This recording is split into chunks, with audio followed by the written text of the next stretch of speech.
Yo, yo, yo. Howdy, howdy, howdy. Welcome aboard Cardboard Sim. How everybody doing tonight? You, Bunny. Hey, Bunny, you flying with me tonight?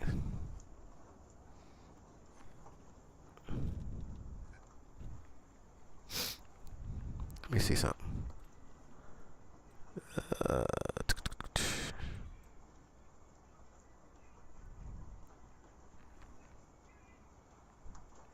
Yo, yo, Val. What's up, my mans? How y'all doing? As y'all can see, I'm sounding and feeling a little better. I'm almost out of it. I think I'm just getting rid of the rest of the yuckness out of my sinuses here. But feeling a lot better today. So that's a good thing. Had to go out and do some work today in the cold yet again. But hey, when the money calls, you gotta go. Hey yo, Jimmy, what's up, my man? Where you been? Let me guess, you done put the whole sim together and everything is working. I've been waiting for you. I was going to reach out to you and text you, but I'm like, nah, I'm gonna leave him alone.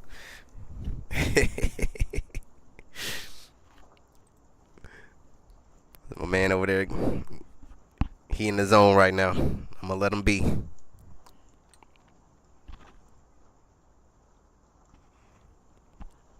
Oh man. Okay, so before we get things cranked up, we are headed to, where are we going? We're headed to Wyoming. We're going to Yellowstone Regional. Oh, that's what I'm talking about, Jimmy. Oh man, yes, that is awesome. I'm happy to hear that for you, man. I'm happy to hear that.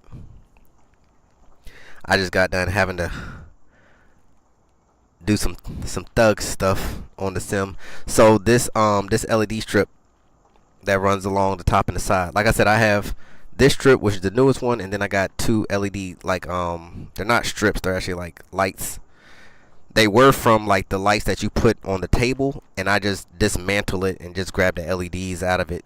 But nonetheless, this strip right here, the adhesive was just too weak, and so I had to Gorilla Glue, put that ape on them.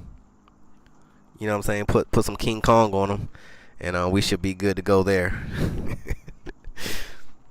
I don't see nothing budging, so Gorilla Glue is the best. So, as before, we are headed to Yellowstone. It's roughly 300 and some change. 314.27 to be exact. We are going to be climbing up to 16,000. We are IFR. I decided to do IFR. I might end up doing IFR all the way out. Bunny done got me wanting to do IFR for the remainder of the trip. So we got a little bit of snowfall, just a little bit, not too much at the present moment.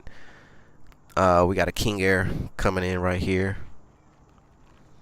So according to the weather, let's get there real quick. So weather is 190 at 6, visibility is 7, broken clouds at 2,600 feet, overcast at 33. So our ceiling is 2,600 AGL, temperature is 1,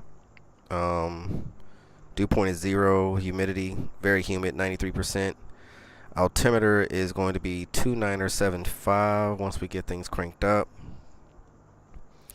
And as of now, according to the ATIS, by pilot edge.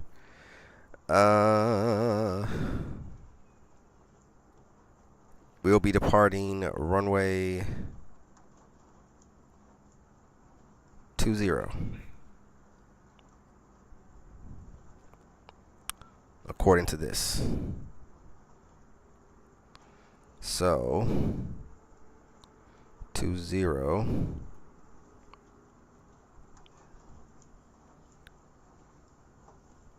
will have us going in the opposite direction of what I want to do, but that's okay though. Let's get back to runways. Yeah, 20 is going to be the deal there. So let me change my runway to runway 20. So that's going to change my departure. Yep, there we go. Man, I love myself some Navigraph, y'all. It is just an amazing piece of software. So we have our route in place.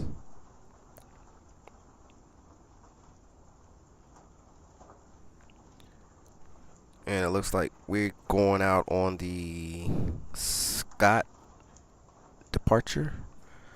Let me get that in on the, well, first of all, let me get some power going on and get some air. That's good. Brakes are set. And let's get it cranked up. Alright. Get some PDOT heat going, some beacon and nav, because it is a little cold. The cargo. What'd you give out? Bought my 5th career plane today. The cargo big brother to the 172. The good old, ooh, the 208. Yes, that's actually a fun plane to fly. I've flown that a few times. So we have the Scott. Yep, and let's do the Scott 2 departure off of runway 20. Let's load that departure in.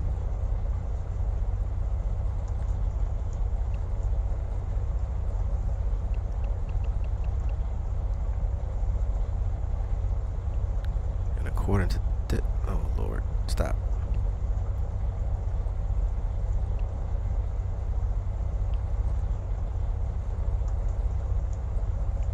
Actually, it's the Ridge one. Let me go back. Let me change that. Let me change that to the, yeah. Well, that's the only one that it's giving me. It's giving me the Scott departure, Scott transition. But Navigraph is giving me the Scott departure on the Ridge 1, the Ridge 1 transition. So let me see if I can go back and change. Well, it's giving me the Ridge 1 departure on the Scott transition.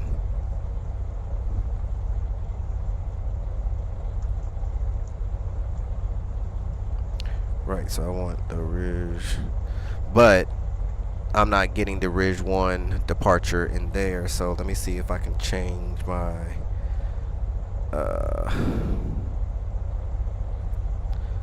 departure to the Scott 2 departure.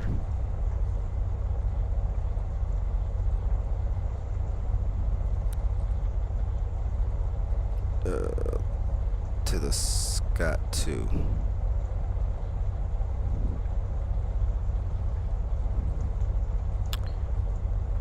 Okay. That takes care of that.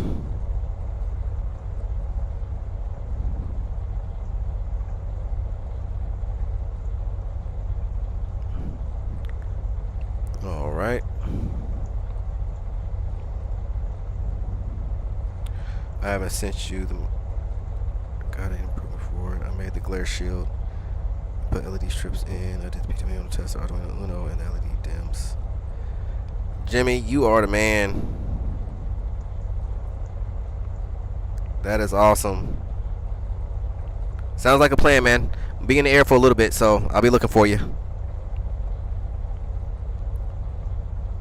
Alright, y'all. So, we have that set up there.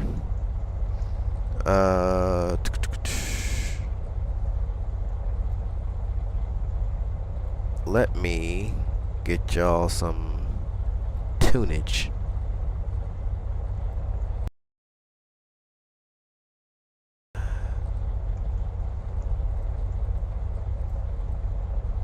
Where is my tunage?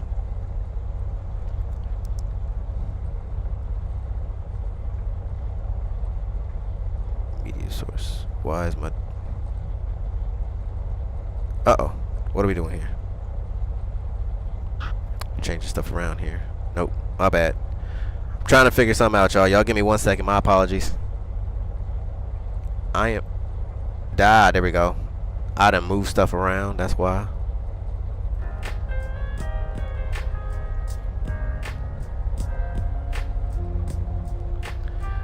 Alright. There we go.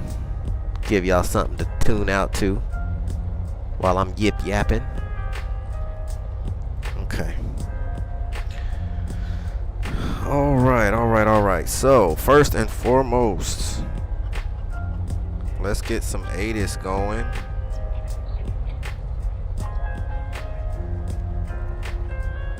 And we're going to, well, let's see, 132.625.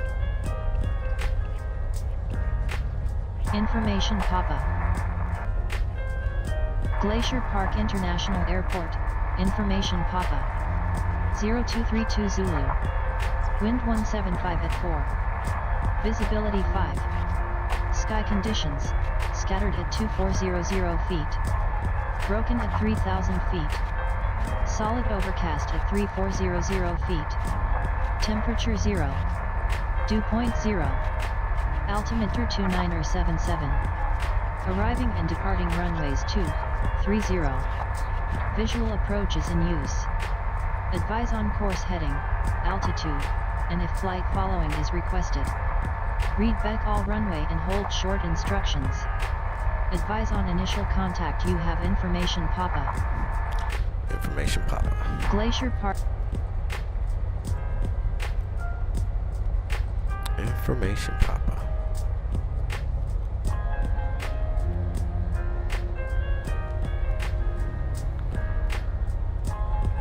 So I found out what's been going on and what's causing all of my stuttering issues and everything.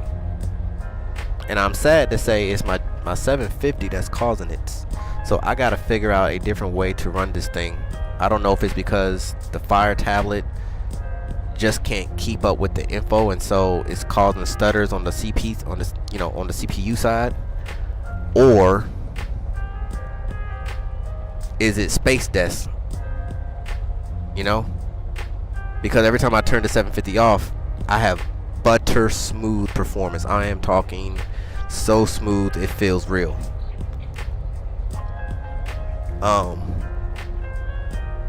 So I don't know if I need to maybe get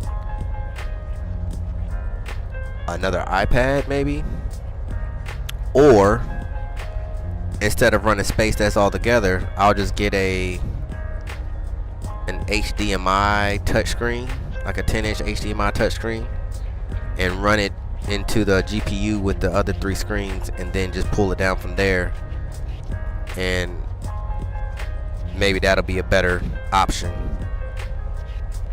I don't know, we'll see. But nonetheless,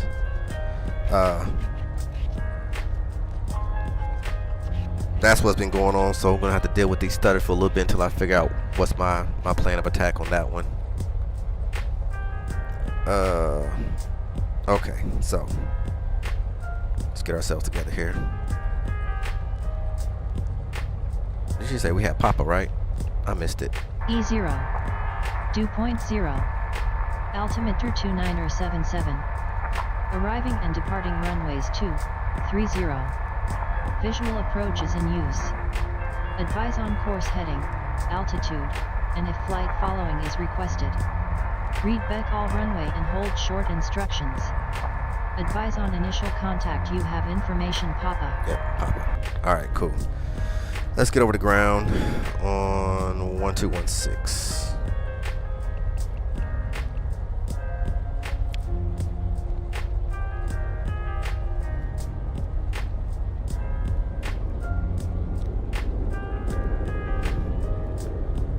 Ground, Bonanza 424 Romeo Papa is at General Aviation Parking. Looking to pick up IFR clearance to Yellowstone Regional, and we have Papa.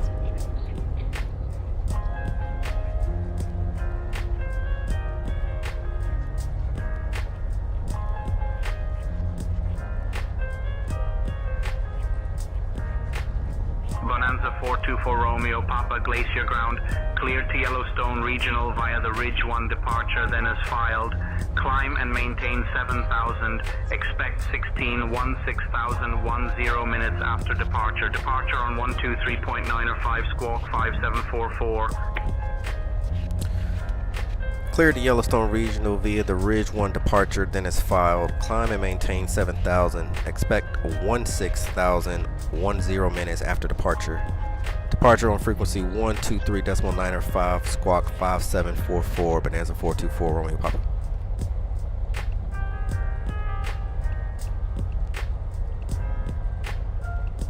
Bonanza 4 Romeo Papa, read back correct. 7,000. Okay.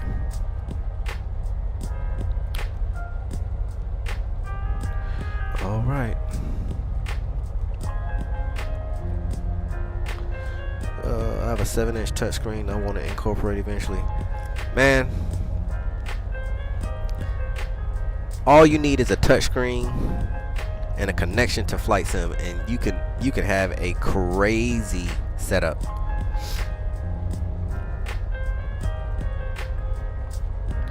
Ground, Bonanza 424 Romeo Papa is ready to taxi.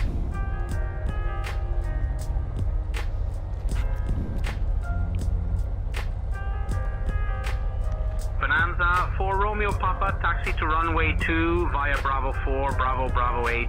Contact tower on 124.55 when ready for departure. Ground, Bonanza 424 Romeo Papa with request. I don't want to. Bonanza 4 Romeo Papa, go ahead with your request.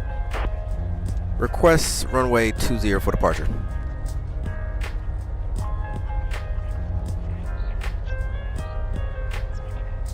Bonanza 4 Romeo Papa, runway 20 is closed. You will need to file a new IFR flight plan with the requested runway.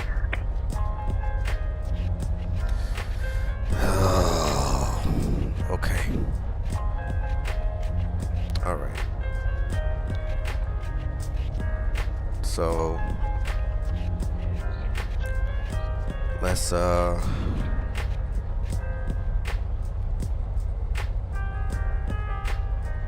now you got me going to, let me change that runway. It's going to be runway 2.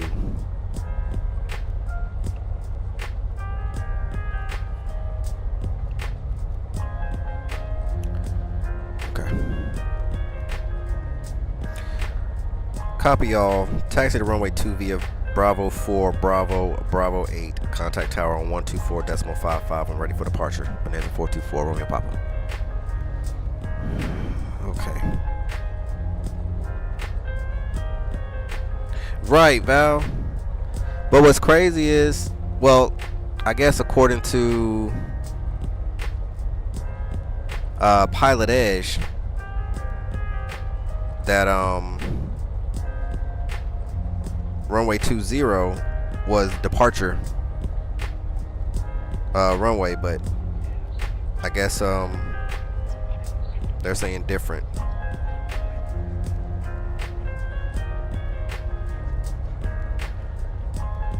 Okay.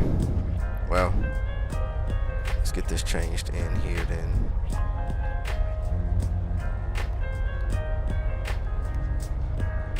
Get this changed in real quick. So we're gonna do change to runway 2.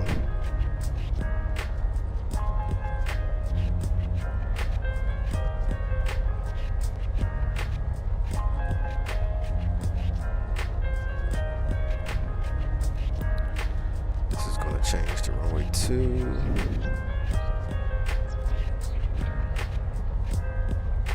Okay, I don't want the GPI.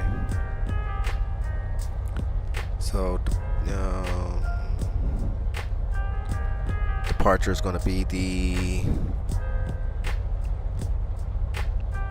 the Scott. We're going to do the Scott to departure to Scott to transition.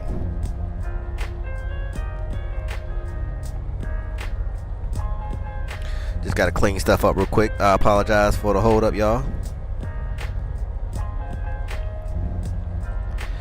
Yeah, let me dig in them nodems real quick.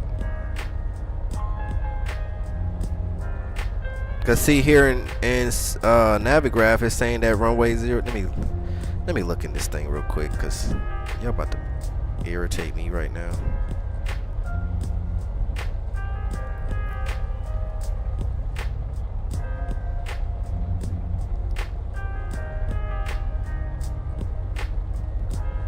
Okay. Let's check nodems.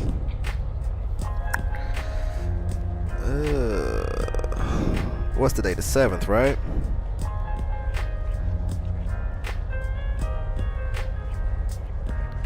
Today, effective today, run the GPI runway 12 and 30 is closed.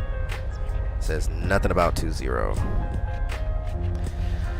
All right, well, it is what it is. Let's see. Bravo 4.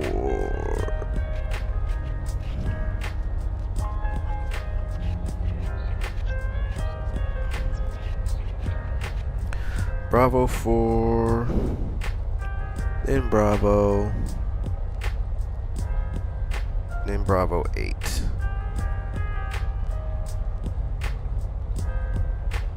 So just take Bravo all the way down.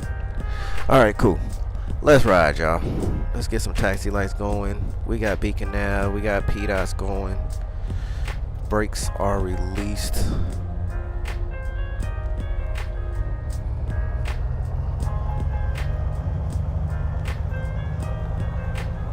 Brake check. Brakes are good.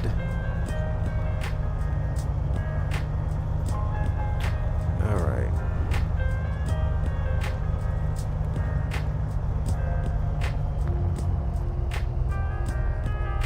Now what is this guy doing?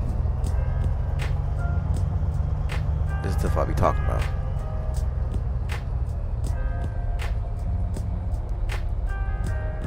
Now I gotta go around you just sitting there. Y'all ought to get fired.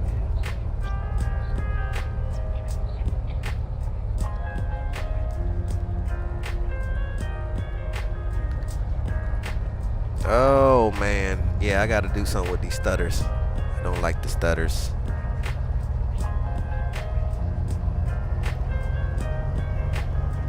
Okay. Let's taxi on out. First notch flaps coming in. Let's go ahead and check surfaces there. Those feel good. That feels good. No binding there. All right. And we'll take this all the way on down. Let's get tower in on 12455.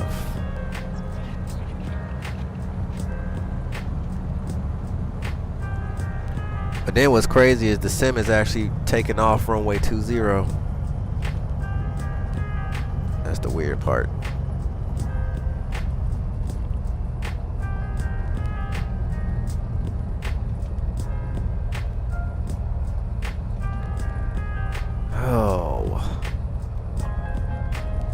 There's never a dull moment in a sim. I can tell you that for sure. There's always something to be fixed. It's like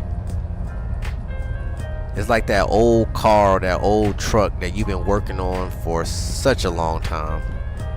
You've invested your blood, sweat, and tears and hard-earned money into it, and you know, you take it down the road, you know, a few miles, got the windows open, got the top down, you got the music blasting, and then you pull up to a stoplight and you start hearing this ticking noise. You don't know what it is. It doesn't sound like a lifter, but there's a tick. So now you take the dreaded long-faced ride back home, put it back in the shop, find out what's going on, work on that. That is pretty much the life of a full sim build. It's just, you can't get around it. Or then this software updates automatically that you wasn't aware of, and now this not working, and now that disconnects that, and now all of a sudden half your USBs aren't working, and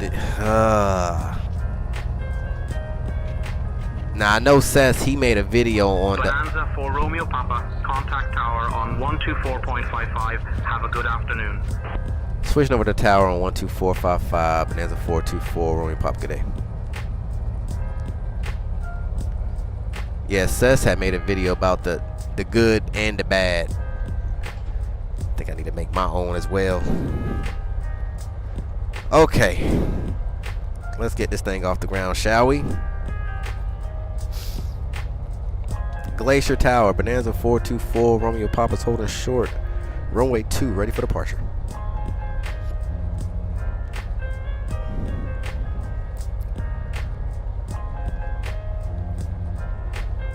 Bonanza 424, Romeo Papa, Glacier Tower, runway 2, winds 175 at 4, RNAV KSEC, cleared for takeoff. Clear for takeoff, runway 2, Bonanza 424, Romeo Papa. Alright, strobe and landing lights are coming on, brakes are released, but I'm gonna hold short because there is a plane on final. Now that would be nice. I know that's in the wish list, I want to say, for SayIntentions to be able to connect with AI aircraft in the sim, because that would fix a lot of this right here. Because there's been plenty of times where I've landed and taken off. Matter of fact, there was one flight that I did, and I was coming in to land, and the 750 was bugging me for a plane close by, and I didn't see it. And it was a tuber, like literally came from right up underneath me. So yeah, that's why you always make sure you check left and right before you enter a runway, even though they cleared you. Never trust a human. Even though you gotta trust them anyway. Trust them with one eye open though, at least one.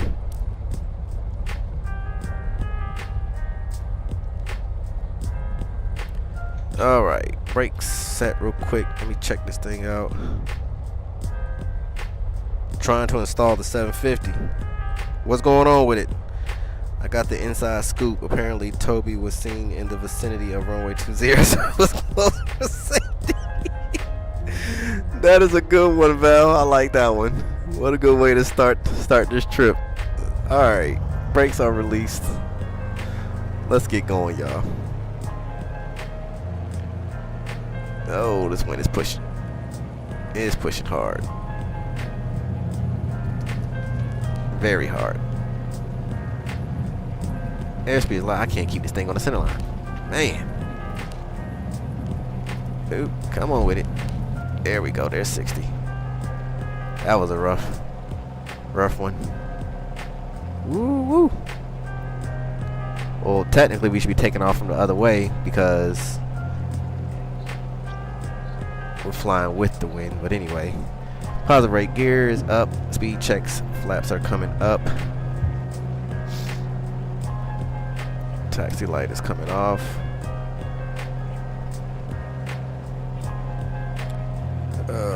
Departure is 12395. Let's get that in.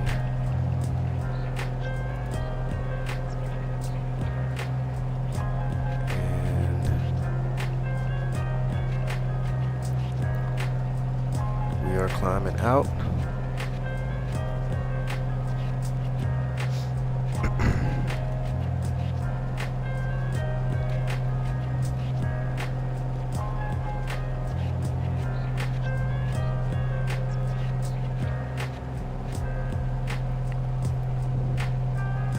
Bonanza 4 Romeo Papa, contact departure on 123.905.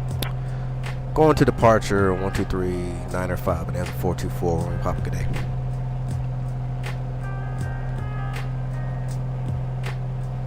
Alright, make our procedure turn here.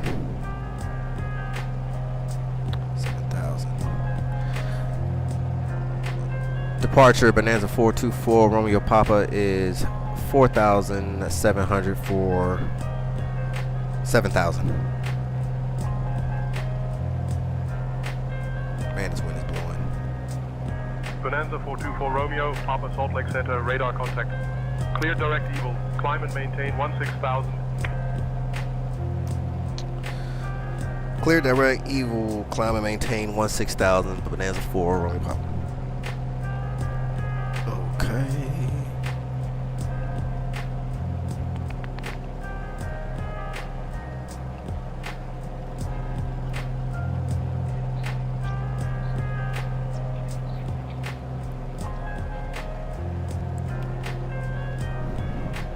Bonanza 4 Romeo Papa, contact Salt Lake Center on 119.75.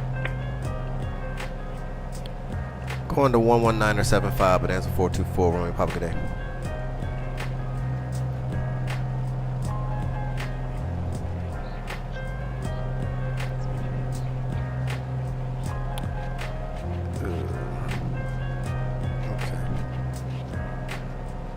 Salt Lake Center, Bonanza 424 Romeo Papa is 6,100 for 7,000.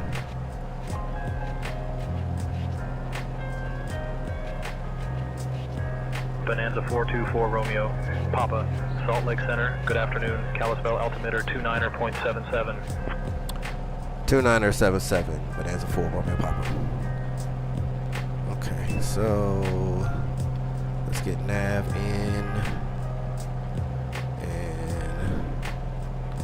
We are going up to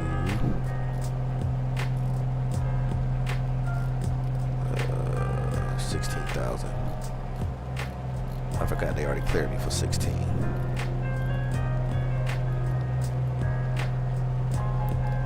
And we'll climb out at about 700.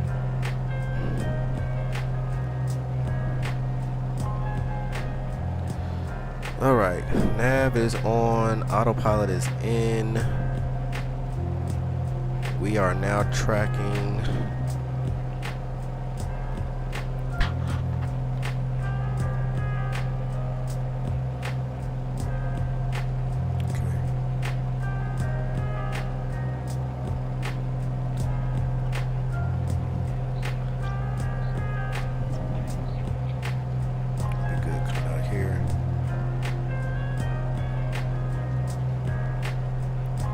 We in the soup, y'all. We in the soup.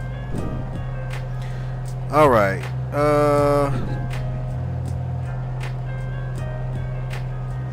Hey, Maker, how's it going? I appreciate it. Thank you so much. Did I say that right? Is it Maker or Make Care? I don't want to mess it up.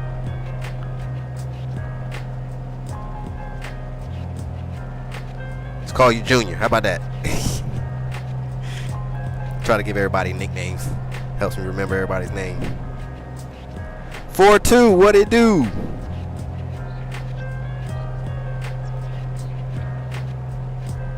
Hey, Bunny, you having issues getting that 750 set up? Did you get the PMS 50 or the TDS 750?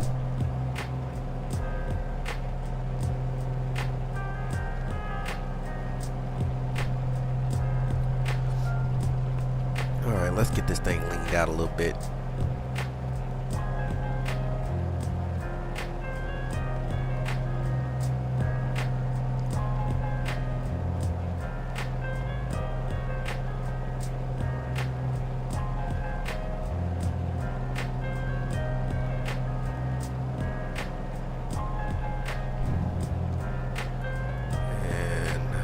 Let's climb out to about 500.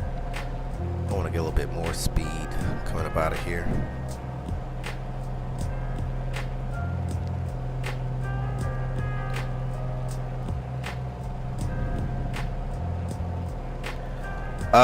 Let's see. 4.2, I'm gonna be honest with you. I literally just hopped in the sim right before stream time, and I didn't even look to see. I will definitely look at it as soon as I shut down.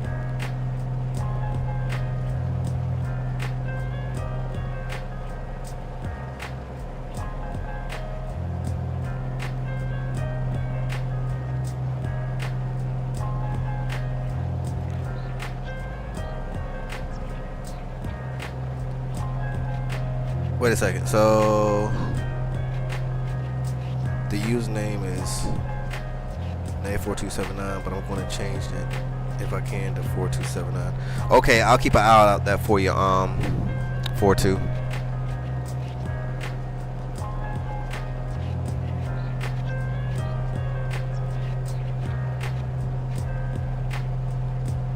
Yes, there's no videos. GTN750 by PMS50. So you got the TDS, because there is a PMS 50. That's the one I started out with. I prefer the TDS though. It models better in my opinion. Now one thing that the PMS 50 has over the TDS 750 is it actually shows weather radar. I don't think I haven't been able to get weather to actually show up. Let me see if I can try it again. Let's go radar. See, it's standby mode. Let's go weather. And let's see if it'll track. Okay, it tracks that, but what does it look like on the main map? Can I get anything on the main map? Yeah, see, on the main map of the PMS 50 is you can actually see the weather there. But if you come in on the radar, it'll show you weather.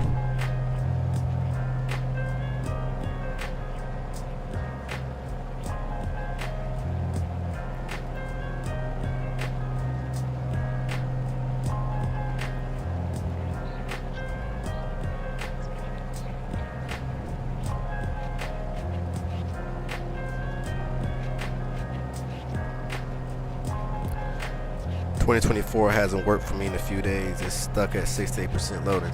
See, that's what I was talking about 4.2 yesterday.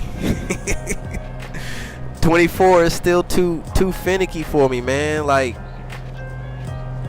and like I said, it's not to knock 24. It's just not ready yet. I mean, you know, it's ready, but it's just too many. You know, it's too many of them, and I don't want to deal with none of that. Oh, we finally decided to break out a little bit. Just a little bit.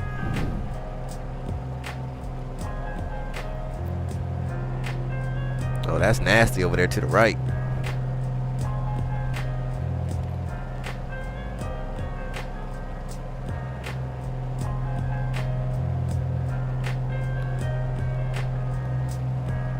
But yeah, that's why I'd rather just stick it out with 2020, man, until I know for sure that 20. And I mean, even when 24 is actually solid, I'm still not gonna get rid of 2020. And the reason why I say I will never ever get rid of 2020 is because FS2024 is all streamed based, and we all know what happens from time to time with internet and, you know, servers and this and that. Nobody, I'm not about to sit and wait for a week for them to fix their issue and I can't fly. I want to be able to get in my sim and fly when I want to. So 2020 will always be on a hard drive, always.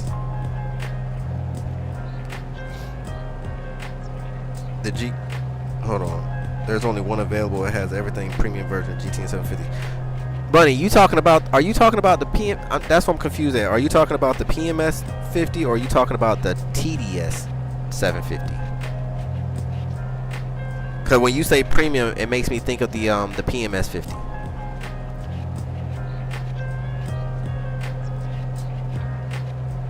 I even uninstalled and reinstalled the game tonight to see if it fixed the issue, and it didn't. Yeah, see, the thing is, 4.2 is not the, cause what you're downloading is the like it's pretty much the installer, or like the, you know, what is it? It's what connects. Yeah, it's pretty much the installer, and that's what connects you to the server. Now, I know a lot of people say sometimes, you know, uninstall and reinstall, but at the end of the day, you're not getting hung up. It's not the install that's being hung up. It's actually getting loaded into the sim is where the problem is. So it's on their end, not yours. It was ready as early access, but definitely needed more time. Yeah, it definitely needed more oven time. But Val, you know how it goes, man. They're just trying to push themselves and get their money up front. I mean, and I get it. They spent a lot of money on this build. But at what point do you, as a business model that is so ginormous, do you sit here and say,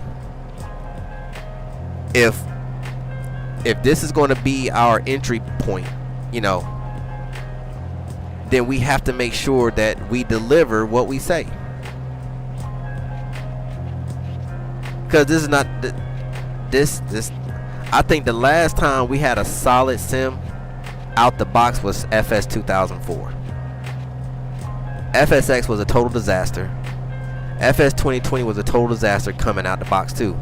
2024 is the same. I mean, don't get me wrong. I mean, they've improved as far as, like, you know, quality and, you know, all these extra things, but none of that matters if the sim is broken. It makes no sense.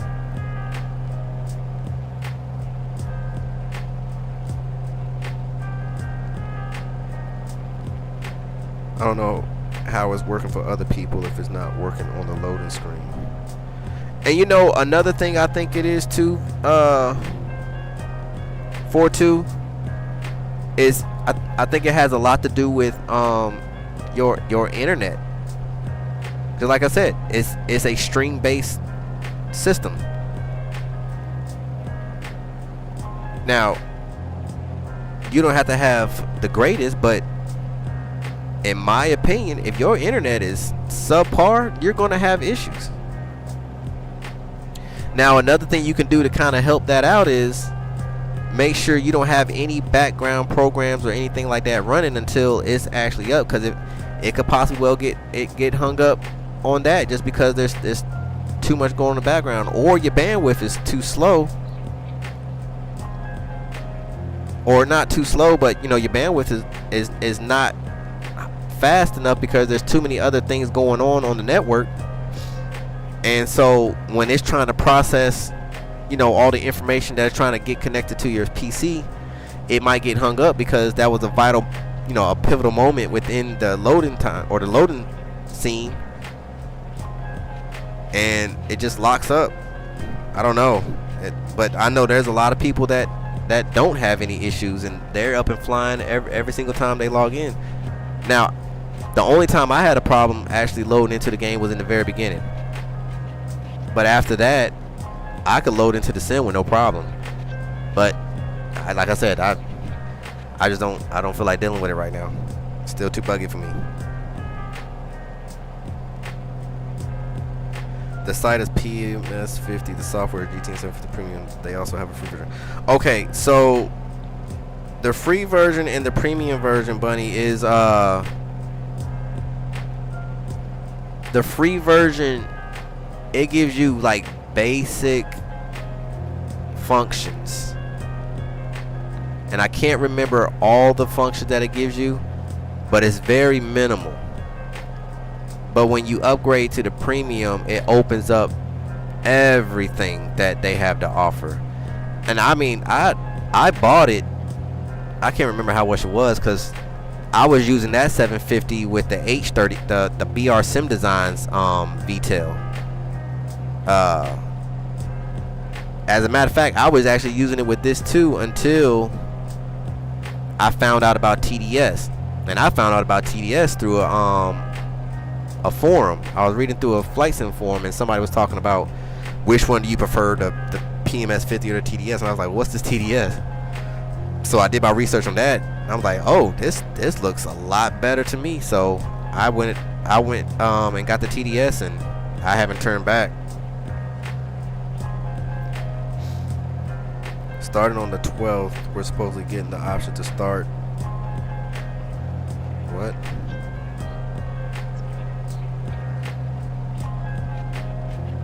Start what? Start that. Start the assets we want. Dealing the assets we want? I'm confused what you're saying, Val. Mess me up on that one.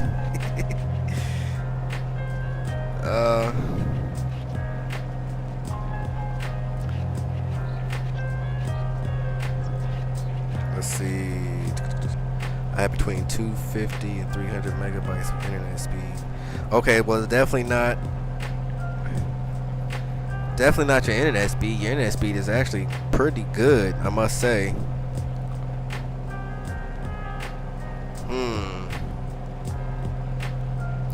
Is your PC running off of Wi-Fi, or is it running off the network cable?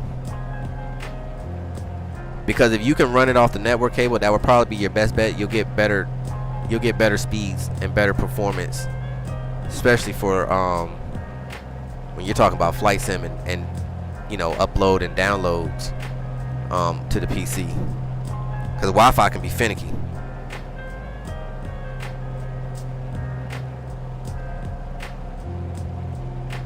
You've had up to 370 before. Okay, Bunny, so they should have sent you an email with an activation key. And when you go into the, let me see, the TDS has something like that. Traffic, where? Go to traffic. Wait a minute, how close are you? You're 500 below me.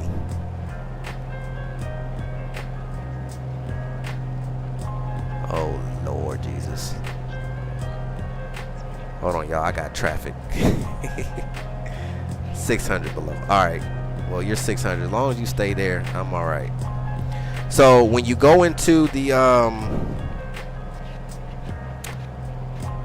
750, you want to go into, let me see, where do I remember? I think it was systems, and it would be, I want to say, system status. I think it would be like system status, and then in there it would ask you to load this key in. It's this code or whatever, and then you'll type it in the 750, and then it'll activate the 750. If that makes sense.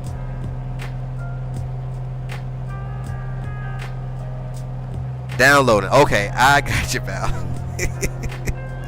I was trying to work that word out, and I'm just like, dialing. I was like, dinging. I don't know. I got lost after about the third try. Man, y'all, this is beautiful up here above the clouds. Love this.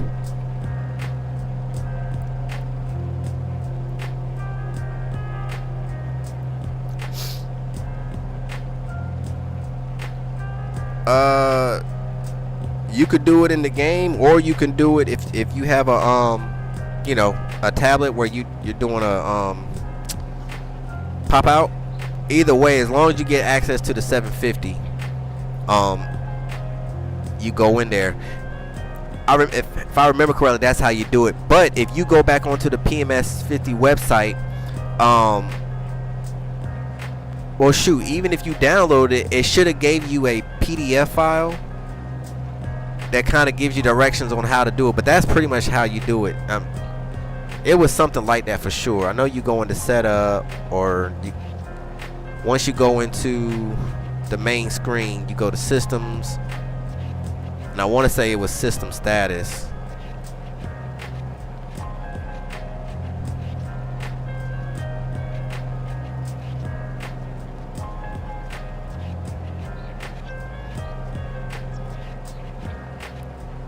Yeah, Bunny, you got me on the live weather. I can't even complain, man. I think we just gonna kick it with the live weather from here on out, man. This is beautiful.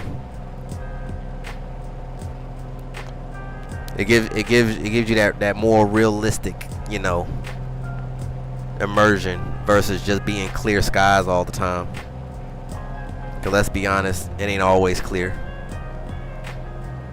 I just wish that I could get rid of oh, 4.2, you're on Ethernet.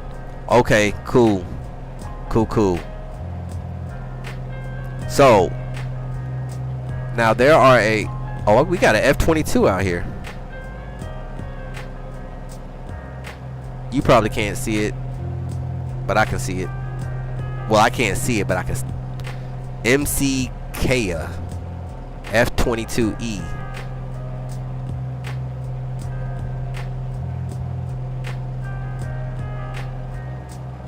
And they are 14,000.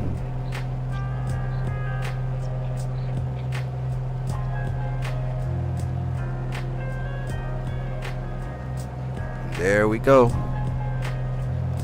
We're making our turn out. We just hit our transition.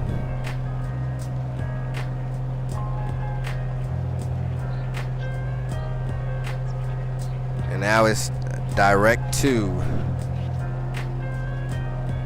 our direct to Duska, which will be our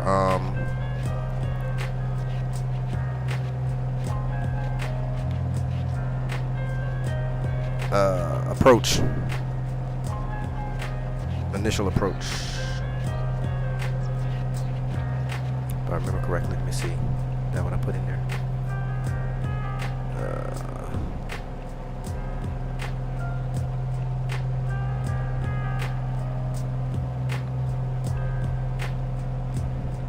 Let me go back in here.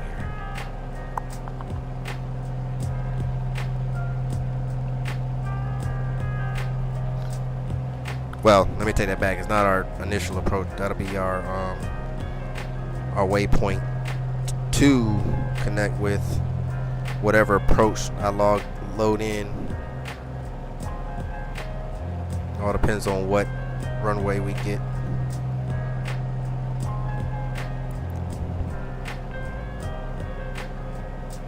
VFR, nah, we need some danger. Right. That's the whole reason why I went to 16,000, because I'm looking along this airway we on right now, or this waypoint, shall I say, and we about to be crossing over some stuff here. I think the highest one I've seen is 14,000 off to our right, but we are ways away from that point, so I didn't even want to play with it, knowing that we was gonna have clouds. I can't see everything, so it's all good. The OV is equipped with up to grade, up to par. I can't get my word out. Up to date equipment. So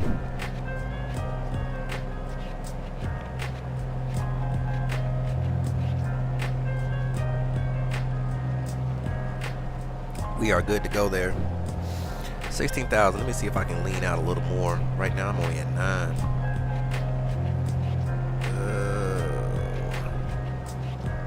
10.9 is all I'm getting today, y'all. It is cold. It is negative 18 up here.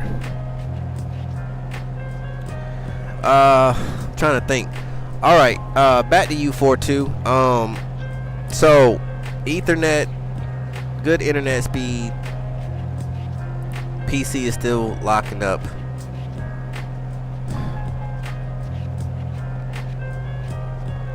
I wonder if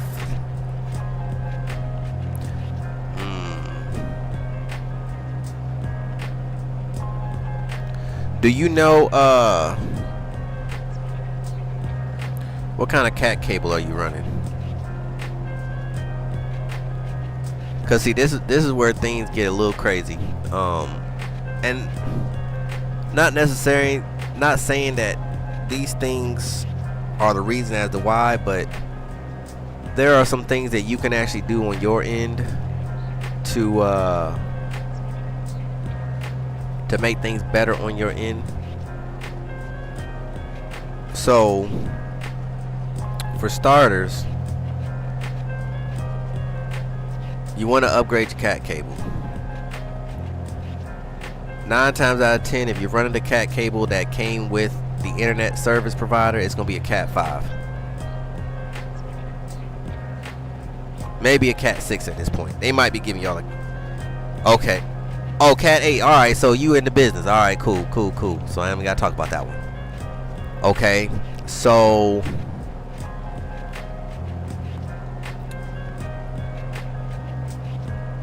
we're going to have to try to adjust some settings. Do you have flight sim as an exclusion on your PC?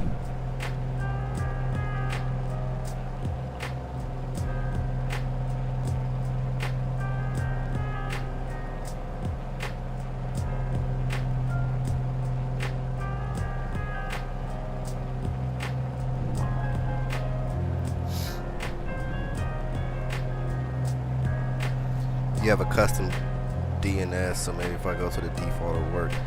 Yeah, I would try that and see how that goes. I mean, if you go to the default and it doesn't work, you can always go back to your custom, you know. Sometimes it's good just to start from the bare minimum and then, you know, find out what's causing the issue, because it might be something simple, because from what I see, everything you have everything that is necessary to get the sim up and running. So why it's still locking at 68? And like Val was saying, you know, he's flying in it. So people are flying 24/7 now with it.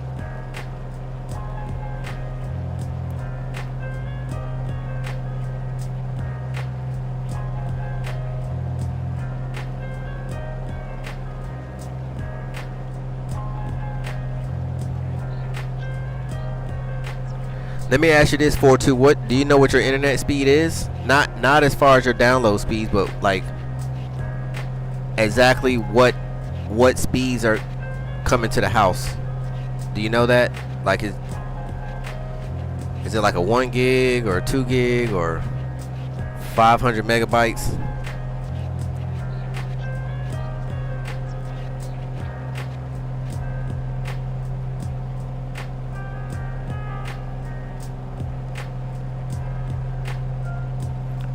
Going back in the soup, y'all.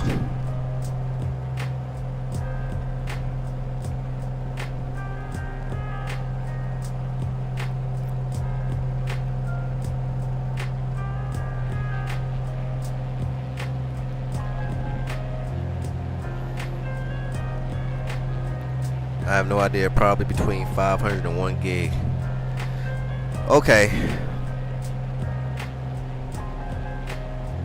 So that would explain the 2 to 3.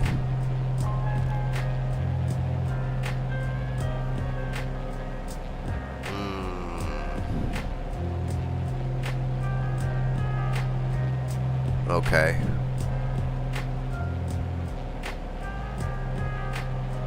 So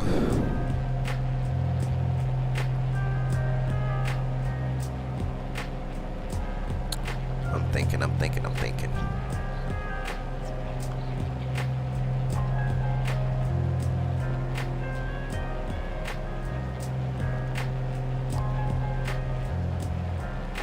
Trying to.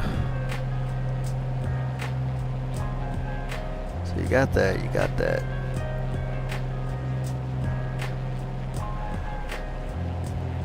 Okay, let me ask you this. So the hard drive or the SSD, either way, the hard drive that you have 2024 on, How much space is available on that?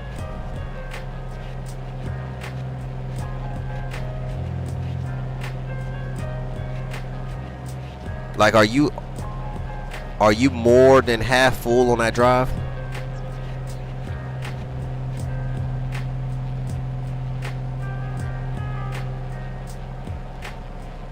Because one thing about flight sim, it wants its space. It needs its space to think. You put flight sim on a hard drive and you're more than half or 3/4 to full, it can't think straight. And it'll start bogging down. I've learned that the hard way.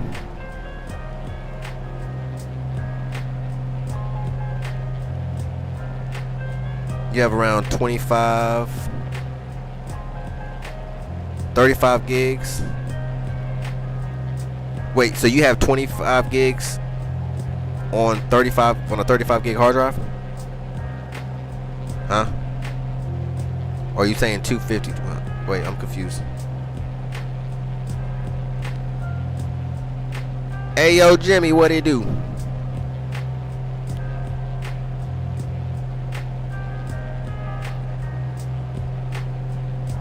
Or are you saying you only have 35 gigs left of storage? Well, I mean, well, either way, 35 gig, that lets me know that you well over 75% of storage or free space. So, is that the only hard drive you have?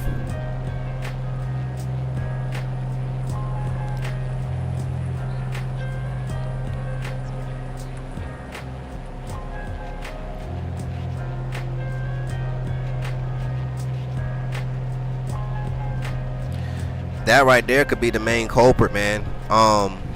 As I said before, hey Hippo, what's up? Yeah, pretty much what Hippo was saying. It's flight sim needs a lot of space, man. Flight sim needs a lot of space. And like I said, I learned the hard way. I started off with, let me see, when I had first got FS2020. Matter of fact, we can go all the way back to FSX. I had got a 500 gig hard drive. And by the time I got to about 350 gigs of space, or 350 gigs of usage, she started acting funny, and I didn't know why. And I just kept piling add-ons and piling this and piling that. Before you know it, I was redlining on the hard drive trying to figure out why my program wasn't working. And then I got to reading, and that's when I learned. You never let flight sim not have space.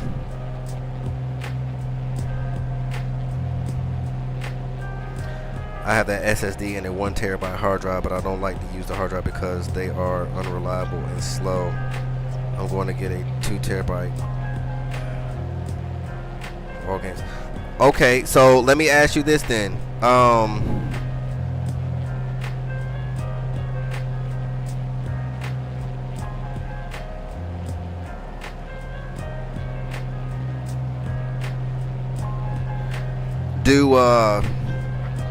Is it possible for what you have now? Is everything on that hard drive all sim related?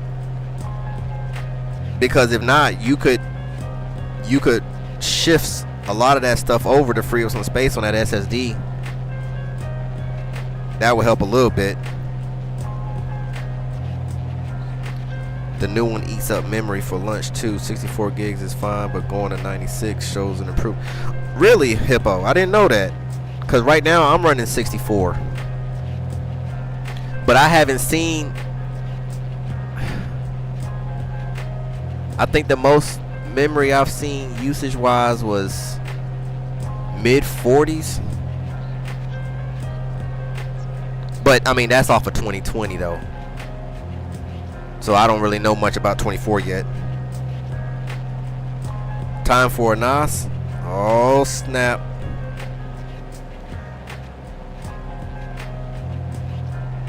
Oh yeah, definitely. If that's another thing too. I'm glad y'all brought that up.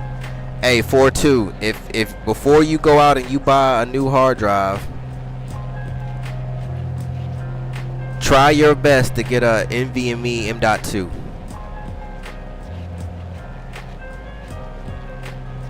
Because even your basic SSDs, they're okay, but you'll be wasting your money, honestly. Because you know, your basic SSD nowadays is like a hard drive from back in the day, you know. 2020 and 24, man, you need every bit of speed and durability and reliability you can. Now I'm not gonna lie, when I first started flying FS2020, I started out on just a regular SSD, and then when I built my new PC that I'm running now, I made sure that Flight Sim. Now Flight Sim runs off the NVMe hard drive, but I still have those other SSDs on the back burner for storage and things like that, you know, background programs.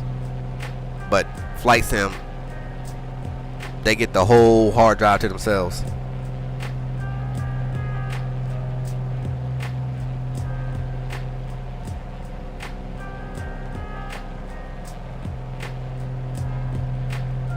I don't remember where I saw it, but it was a reputable site. This is for FPS improvement, not stutter issues too. Well, I can tell the big difference from an M.2 to an SSD for sure. It's just fast. The processing power is just there. You know, you can look at a hard drive from a 4090. You know, 4090 equals a M.2 to I don't know, a 3060 as an SSD. Like it's still solid, but you're not gonna get near the processing power and speed and performance that you would get out of a 4090. I think that's the best way to put it.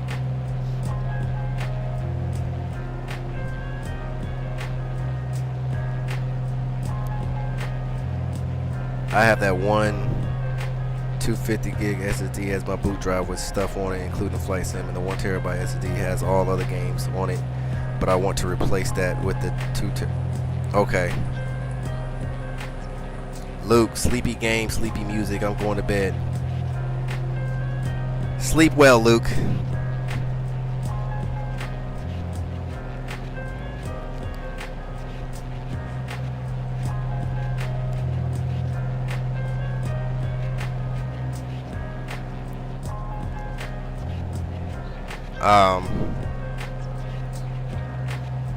Right, Bunny. That's exactly how it should be done. I have that one. Let me read this again, make sure I read that right. So the 250 gig SSD is the boot drive, including the Flight Sim, and the 1 terabyte has all other games on it, but I want to replace. You want to replace the 1 terabyte with a 2 terabyte.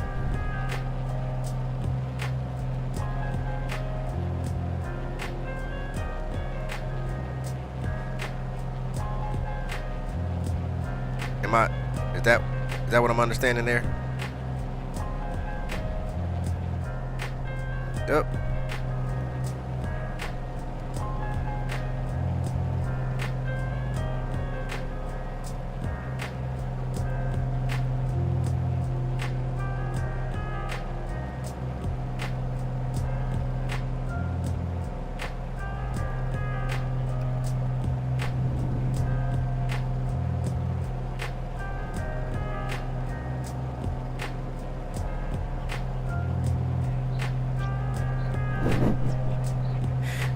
Hey y'all, hey, real quick, is my music boring? Do I need to change up my music? Look like I put Luke to sleep. Yeah, I put all games on that 2 terabyte and keep smaller programs and Windows on the 250 gig boot drive. Okay, for starters, you want your boot drive to be all by itself.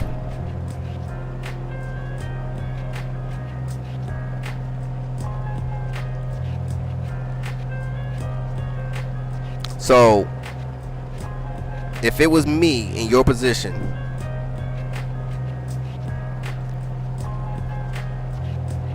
you have a 1 terabyte already for all the games. Now, is that 1 terabyte full with the games you have now? Because if you don't, it will make way more sense. And instead of spending money on a 2 terabyte SSD,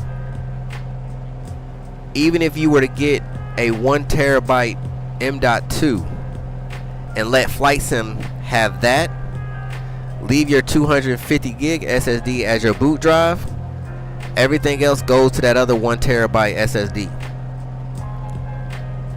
And that alone, you will see, I'm not going to say you're going to have massive improvements, but you're going to gain, you can gain more performance.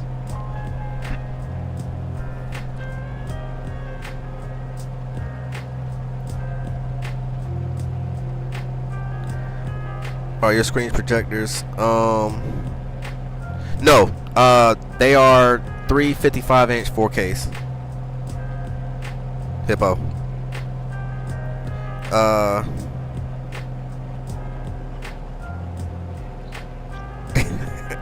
I'm going to take a little flight to Salem. I have to check out the glare shield, dimmable lights, and I got the home and direct button on the GTN. Awesome.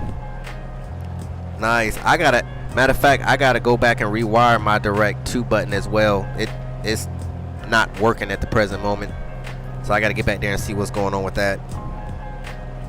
Nope, it puts my dogs to sleep.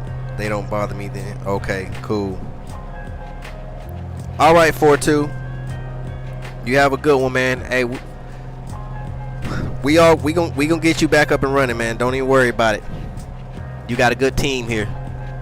It's full of knowledge. We all have a little piece to give you. One for the system, one for programming, one for... Yeah. That's pretty much what it is in a nutshell.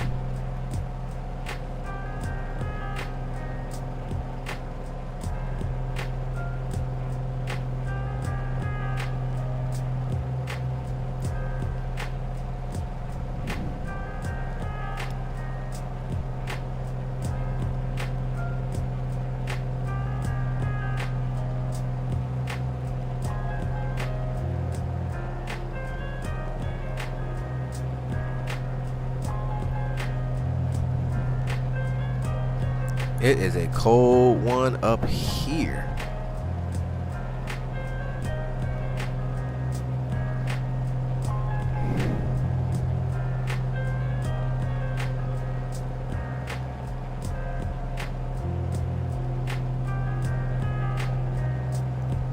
Trying to get into the thing here.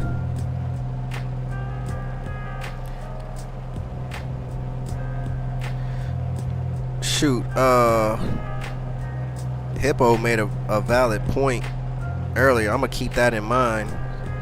He said that 64 gigs is fine for FS2024, but 96 gigs shows an improvement.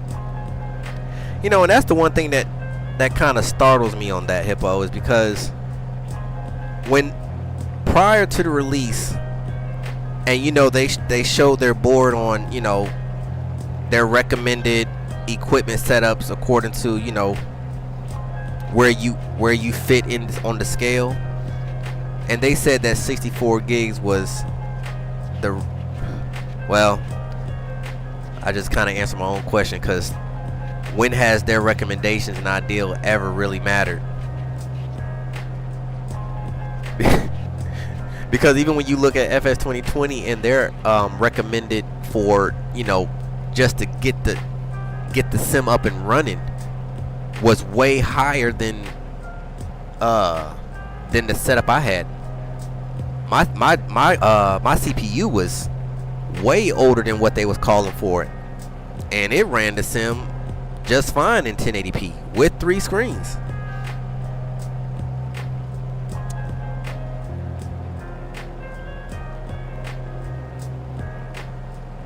Yes, that is that's correct. You've been on point for real.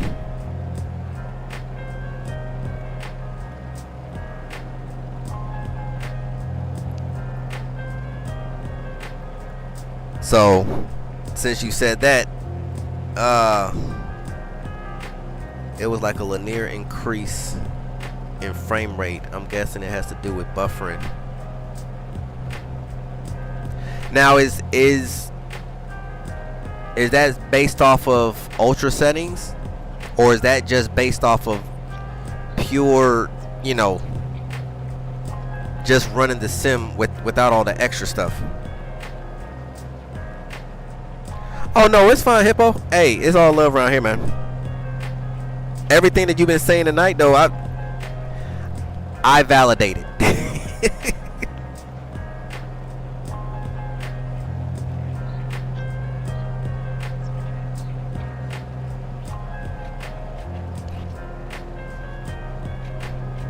See, that's why I really feel like, man, 2024 is gonna make me. I'm not gonna do it. I told myself I wasn't gonna do it. I want to do it, but I'm not gonna do it. What I really want to do is just go and get the 9800 X3D and slap the 5090 in here and call it a day. But I'm not gonna do that.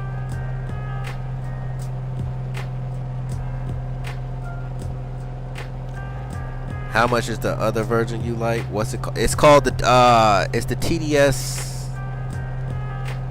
GTN750.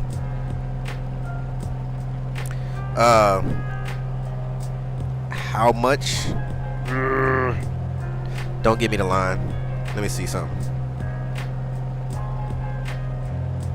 Let me see something real quick.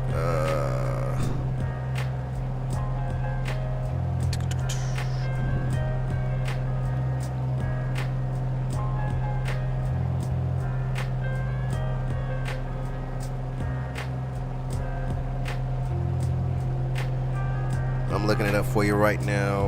Let me see.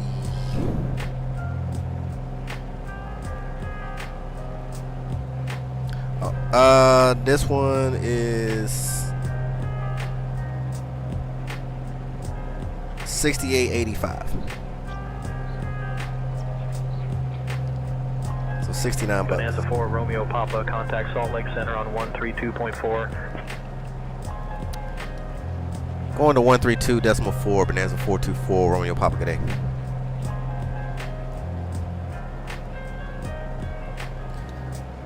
Salt Lake Center, Bonanza 424, Romeo Papa is flight level 160.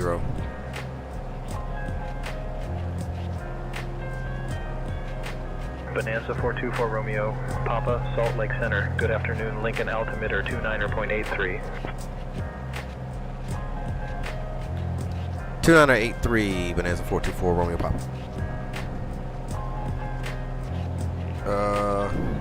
I'm sure it was for ultra settings. Hold on, I'll try and find it. Bonanza 4 Romeo Papa, read back correct. Oh snap. Bunny about to get it. System is high end, but the new 2024 does seem to run better than the 2021. And you know, I think it has a lot to do with the fact that, you know, I mean, I haven't done my full research because I haven't flown 2024 enough. I mean, like I said, I've just dibbled and dabbed in it just for testing purposes.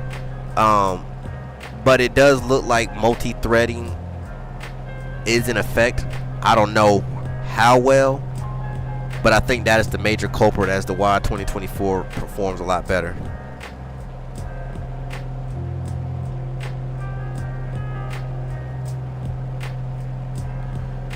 Found it. Look up. Microsoft says 64 is the ideal for flight sim, but I've tested it with 96 and it makes a big difference from PC Gamer. Okay, cool. Appreciate the Hippo. I'm gonna look that up.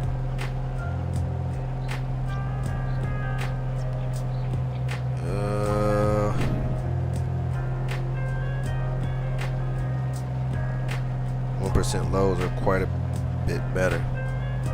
Ooh, it's getting windy up here.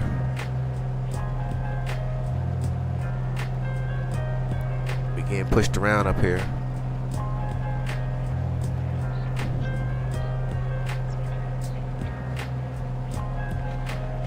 Y'all know what's crazy? Let me tell you something what's crazy right now. I have a 59 knot tailwind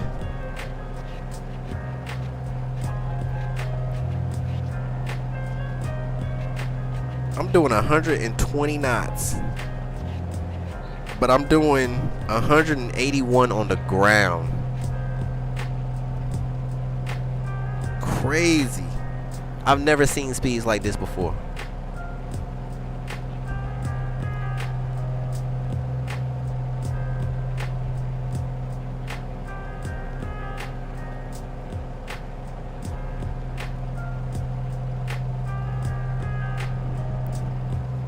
This one is 20 bucks. 20 bucks for 1 year. I'll see how it goes. Paid for the 1 year. I mean, I'm not knocking the PMS 50. Like I said, it's a sweet 750. I mean, it worked perfectly fine for me. I didn't have any issues. I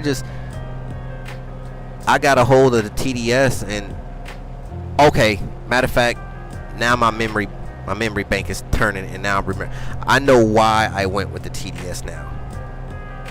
I went with the TDS because when I originally did the airplane mod, where I delete the interior just so I can have, just the wings and the cowling on the screens, it deletes your whole interior, so your whole cockpit is missing too. So I didn't have a 750 to pop out. And so what I was doing was I was trying to use the 750 that comes up in the your little panel up at the top, and I was trying to use that, but it just wasn't working. I could just use it as a display. So I'm like, well, this is not going to work, so I need to figure out a way to get a 750, a standalone 750. And that's where I found the TDS. And then when I started digging, I found out the TDS has a standalone.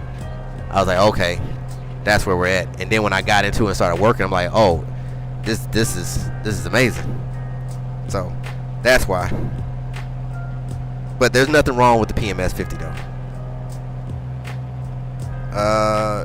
GPU usage is a lot better on my 4090. It will run like 230 in 2020. Now 24 is upward of 300 watts. Still not quite perfect, but a lot better. That's not bad. I mean, that's definitely a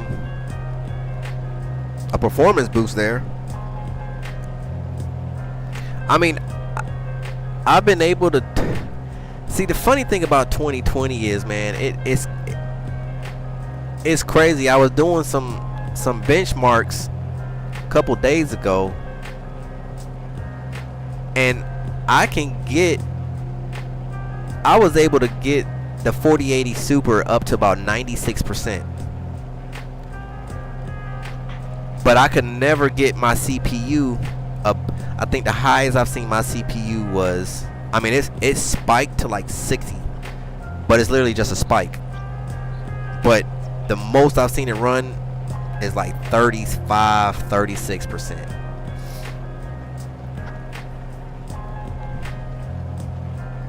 FS Realistic, 20 bucks. Got it. I'm buying that as soon as we're done flying for the night. Yeah, it's a 57. Well, it's a tailwind, crosswind. Coming out of the west. So it's pushing me right along.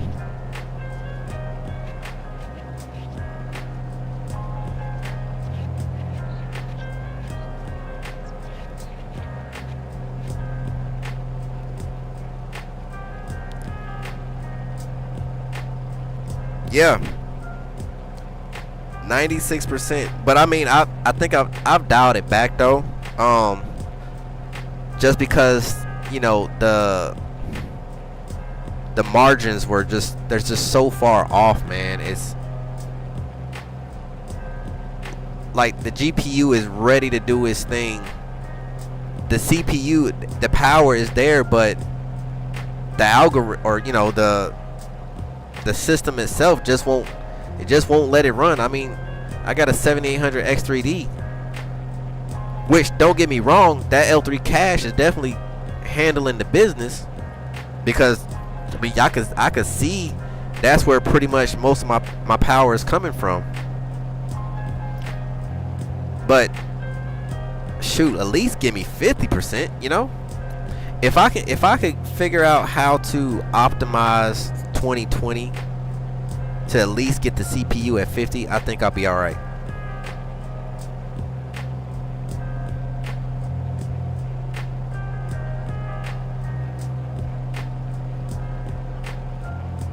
Yeah, I'm running 4K on all 3 screens.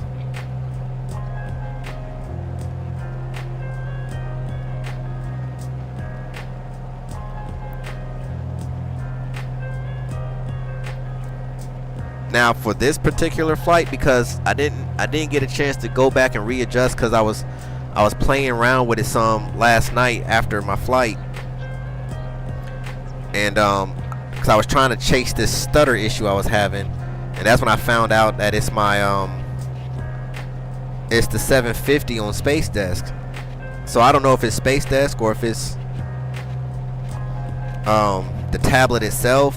You know, we just can't keep up with it. I mean, it's just a Fire tablet, so I don't know if the processor speed can handle it, and that's what's causing the stutters, or what. But whatever the case is, you know, I was just running some testing, so my settings are a little on the lower end today, because I literally had just got home from work and then had to go take care of a few things, and then by the time I got back and had some dinner, I looked down at the clock and was like, oh snap, I got to get things set up. So but normally my settings are pretty much upwards of ultra settings with a couple tweaks here and there, and then, you know, you add in NVIDIA control panel, some tweaks in those settings, and I'm pretty good. And I jump around from TAA. Well, I'm just now getting back into TAA. I was normally flying DLSS on quality, and then I would jump around to performance, you know, depending on what's going on. Let's see, CPU usage in 2020 is it is. There's nothing you can do about it.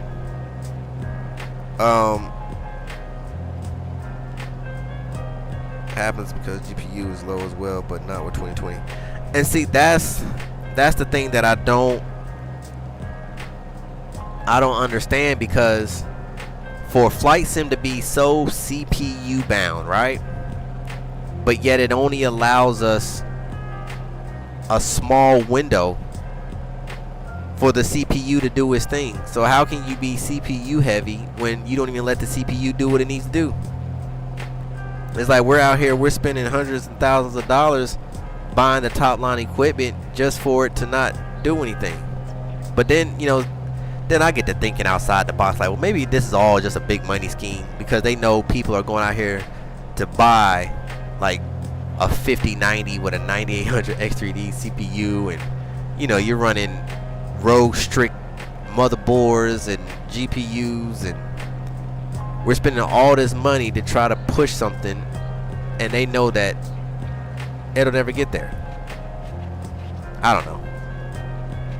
Sometimes I think outside the box, not necessarily that's what it is, but, you know, just makes you think sometimes.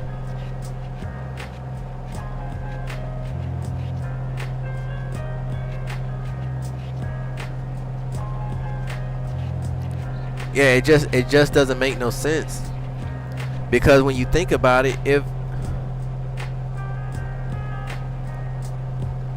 multi-threading is not allowed because of how they coded the game, then what's the point in spending money on a faster CPU when you're not even going to use 25%? The only thing I could think of, now that's pretty smart. I just thought about something, Hippo. So okay, let's look at it from this viewpoint. If you have a fast CPU and you have a fast GPU, now we know that the CPU, it's not even being used. Like I said, like 25% of its power is not even being, well, 75% of its power is not even being used, right? But because it's so fast.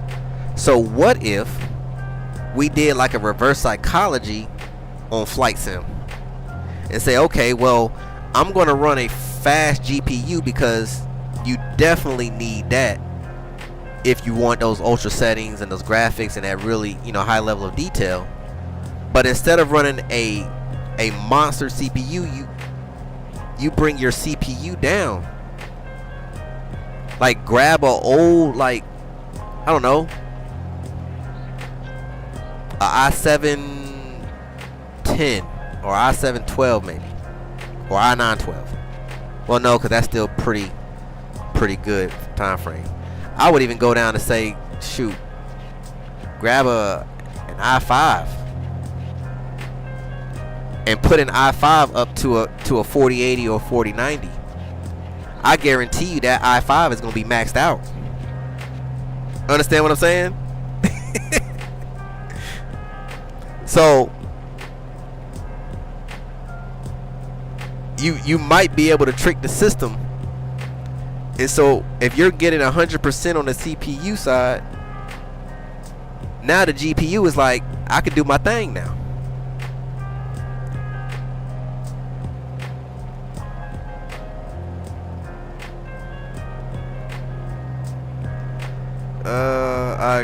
Okay.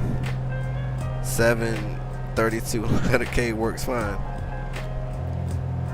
Hey Bunny, go.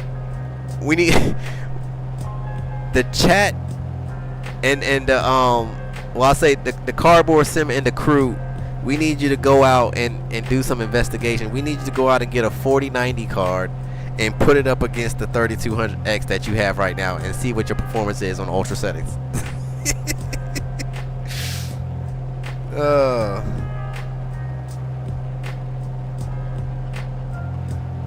Yeah, but a fast CPU on low utilization is still finishing things faster than the older one on medium utilization.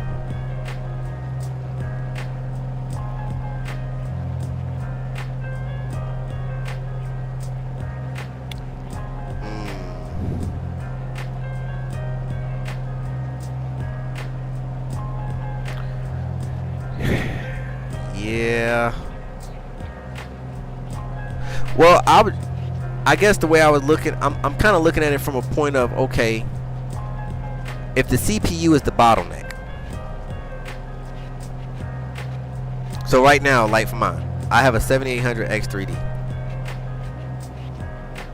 And of course I'm limited to main thread. But I'm only limited because I'm pushing 3 4K TVs.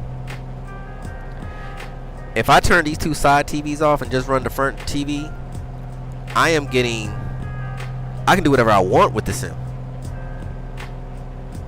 Like, I literally tested it out. I literally turned both of my side monitors off and just ran the front one. And I pushed everything to the max. There was not one thing less than ultra. There was not one slider less than max. And I was pegged at 60 frames the whole time. It was a beautiful sight. But I didn't have my peripherals, and I can't fly like that no more. And I definitely can't do NVIDIA surround, because that is just, oh my god, my head hurt after trying doing that.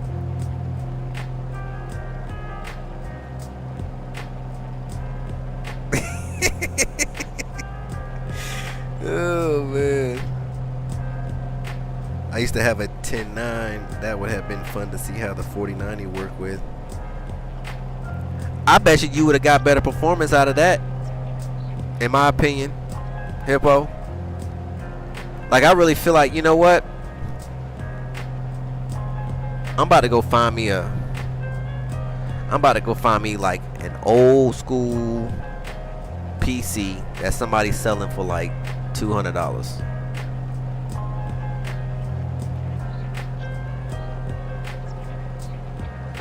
And I'm gonna boost the RAM up to at least 32 gigs if it don't already have it. Which most gamers, at least around here in my area, they kind of know the basics. I live by a military base, so, you know, that's all Marines do when they're not killing each other. But that's a whole different story. All they do is just build games or build PCs and then sell them. I'm gonna go find me one I'm gonna slap my 4080 in it.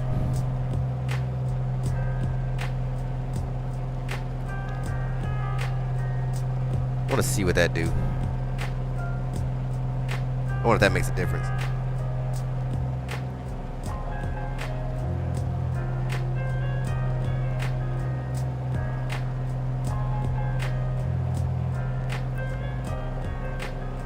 Send it in the envelope and I'll take a 4090. Man, it is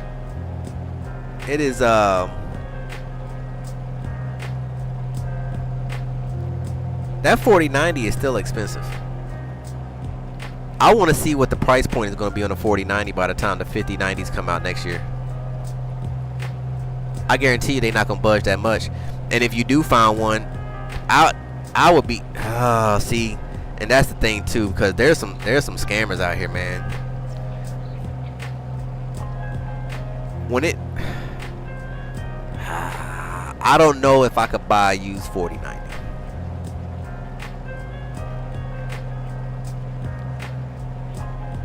On an as-is purchase, if I'm gonna spend that kind of money, I need that thing to have warranty. I've seen too many people get burned. They gonna spend all this money buying this used GPU. They get it home and come to find out it was fried from the jump.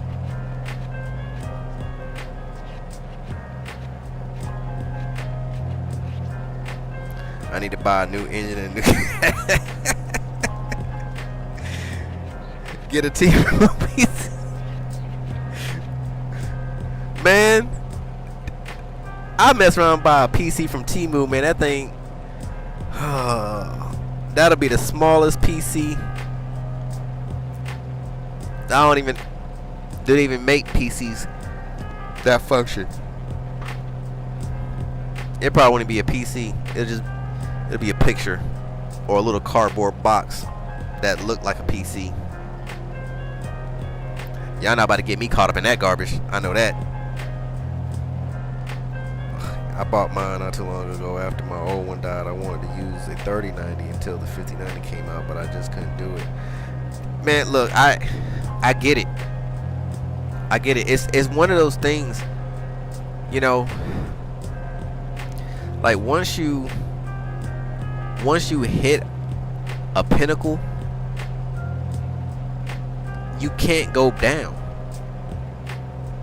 I mean, you can, but your spirit won't let you go down. Like I say it all the time, I can't go down from 4Ks anymore. When I built this PC a few months ago, and I was able to get all 3 screens at 4K, there was no going back. I tried the side monitors at 2K. I don't care what nobody say. There is a big difference in 4K resolution and 2K resolution. Especially when you're looking at 4K in the front and then you pan to the left and you look out the left and all of a sudden things don't look as crisp. It's too obvious for me. And I'm gonna go a step further and say that I don't see a gain in performance even putting them in 2K, because I don't think that it has nothing to do with the GPU. Has more than enough power to push 3 monitors at 4K. It's just too much of a gap between what the GPU is trying to do, what the CPU can do, but Flight Sim won't let it do. And so now you got 25% of usage on your CPU, 75-80 on your GPU. It's too much of a it's just not, they're not syncing. And so for the only way for me to really get that smooth butter performance, I had to bring my graphics all the way down to pretty much 0, just for the whole system to make sense. But then who wants to do that? I mean, I'm doing it right now and it's driving me crazy, but that's just because I forgot to change it.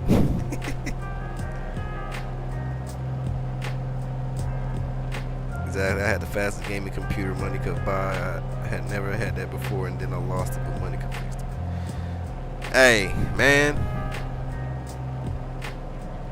I understand. It hurts. It really does hurt. Now, if for whatever reason I had to get rid of this PC, or God forbid something happened and it got damaged, and I need to get back up and running quick, but I didn't want to spend a whole lot of money at that moment, I would piece together the same PC, maybe a little stronger, but I would try to piece the same PC I had before this one. I would go and get me an i5 4440, either that, or what I might do, instead of getting that one, I would get the i7 4790K.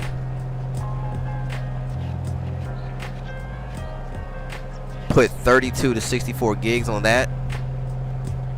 Grab me a 2080 Super like I had before. Overclock the 4790 to about 4.2, 4.3-ish. Water cool it, and I guarantee you I will outperform some of the best PCs out here. And I will still do, but only difference is I won't be able to do that in 4K. I would have to go down to 1080p, but I will upscale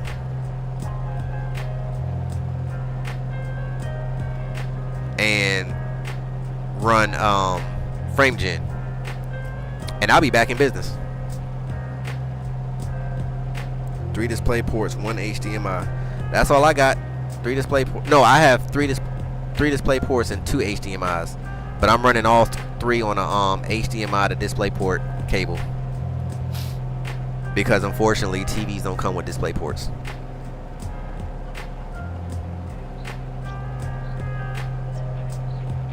And I tried doing 2 TVs on HDMIs, or HDMI and then 1 on DisplayPort, and no. The PC didn't like that.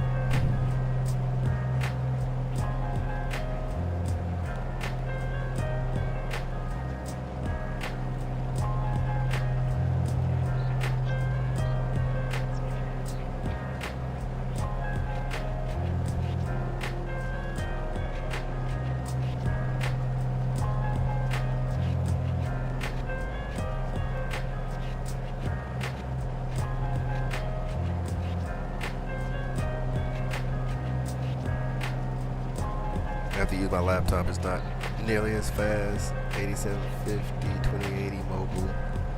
But I giggle that I'm using the same laptop since the pandemic, and it's a happy laptop. Been using it so much. Hey, get it how you live. That's how I see it.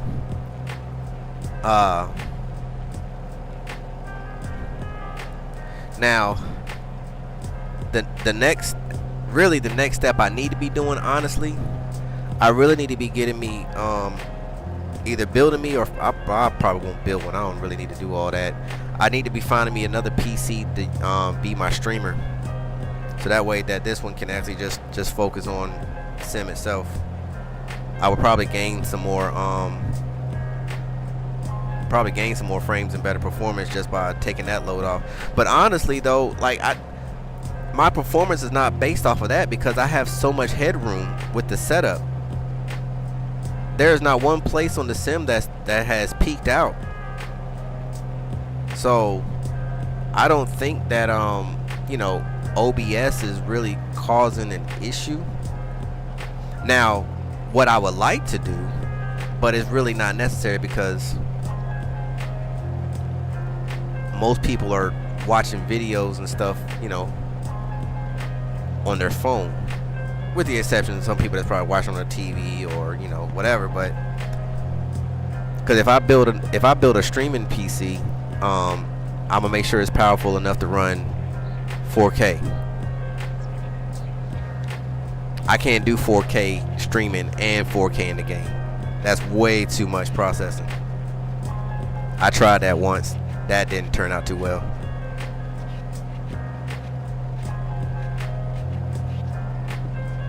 But I mean, for the average person, watching the videos, 1080p at 60 frames is more than enough, especially for a phone.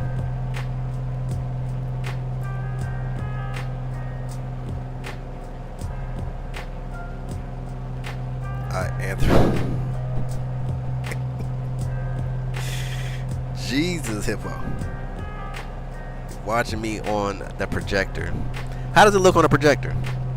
I've actually did some tweaking on my OBS settings. I was going back and I was reviewing, you know, some of my, well, most of my videos in the past, and I'm just like, they're okay, but you know, it just it still wasn't okay. You know, it was pixelated a lot, and I couldn't for the life of me figure out why it was looking the way it was looking. So I'm like, I had my settings set to practically the best that you can possibly squeeze, you know, running at CBR. I mean, so whether I ran at 6,000 to 10,000 kilobytes a second, or if I ran 51,000 kilobytes a second, I was still getting the same picture. And then I did some more research recently and found out that instead of using NVIDIA 8 or X264 or whatever, they have a new encoder, which is the AV1. Excuse me. So I swapped over to that, and it looks like the video quality is a lot better than before. Your head is bigger than in real life. Oh man.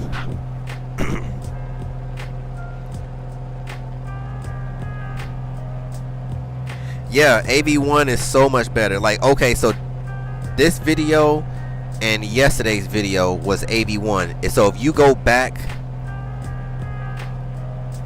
so let me see this, I think this is flight 22. So if you go to 20 and before, you can look, you'll see the difference in what that video looked like and then what this one looked like. And I was like, oh wow, this makes a big difference.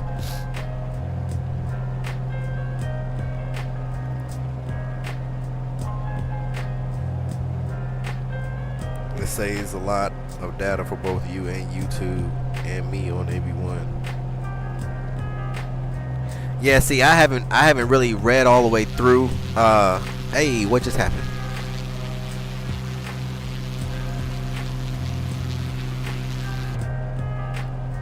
What was that all about?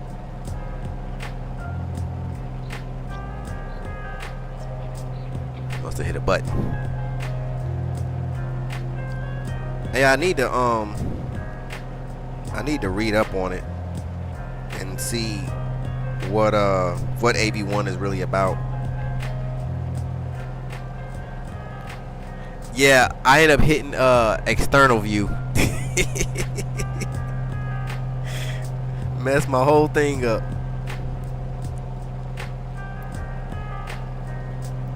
Hold on, did I miss something?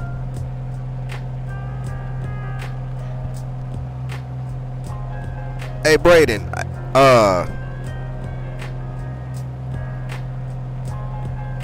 knew I had missed something. I see you up there. How's it going, man?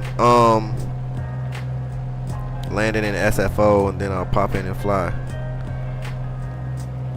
Sounds like a plan. I am currently 120. Well, a little less than that. I'm still smoking at 100. Well, slow down a little bit, but I'm 166 on the ground. We are 48 miles out.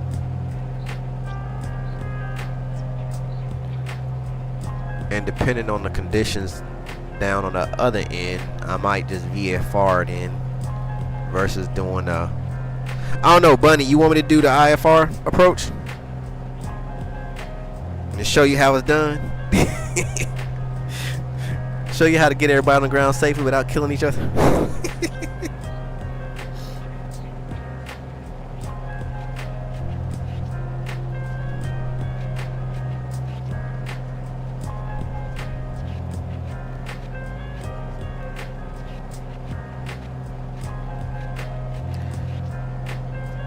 Alright, Hippo. I hear you, man. Hey, I appreciate the conversation, man. I enjoyed you tonight. And yeah, we're gonna finish this on out and let it be what it is, man. We got a big game tomorrow. Panthers play Eagles. My nephew is a big Eagles fan, so him and my sister and his brother's coming up tomorrow, so we can watch the game and pick at each other.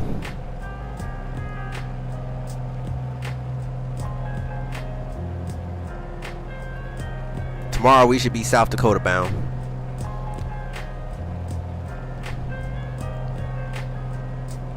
And I'm probably just gonna fly straight to Rapid City, back to where my military career all started.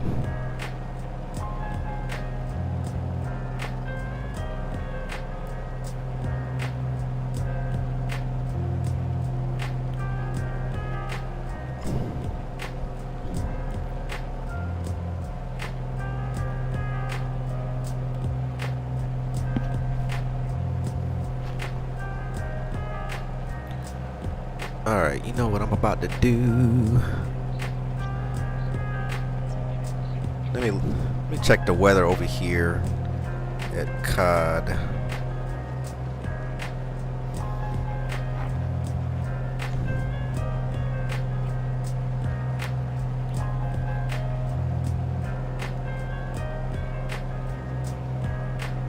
Or Yellowstone. What am I talking about? COD. Crazy.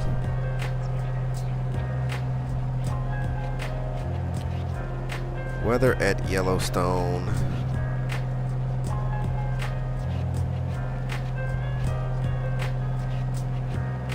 Winds are 20 at 16, gusting to 24. Oh my goodness. Oh, this is about to be a rough landing. Visibility is 10, temperature 14, temperature 2982. Automated station with the precipitation discriminator pressure falling rapidly, sea level pressure of 1008, hourly temperature of 14, and dew point of -11. Well, that's not looking too good for landing. It's about to get ugly over here.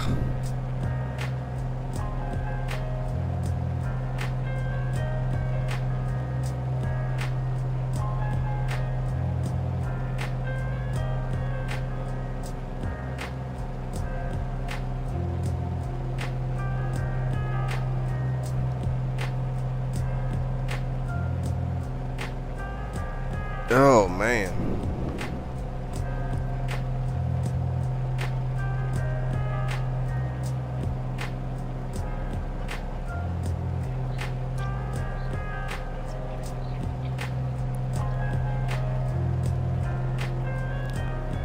I was actually doing something. Oh.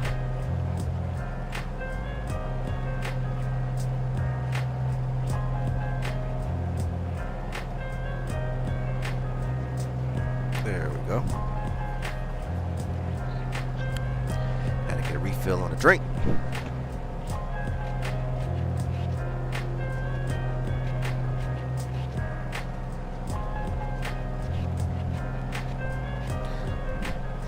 We still got tailwinds gusting to 60. Well, not even really gusting. We're pretty much solid at 60.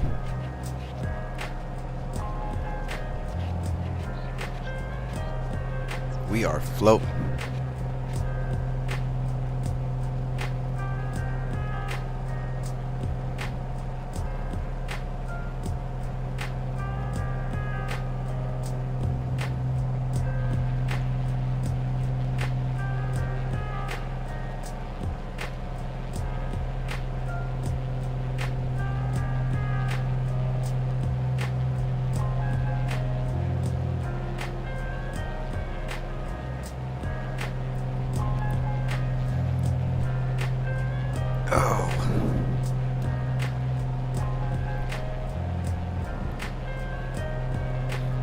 What's that?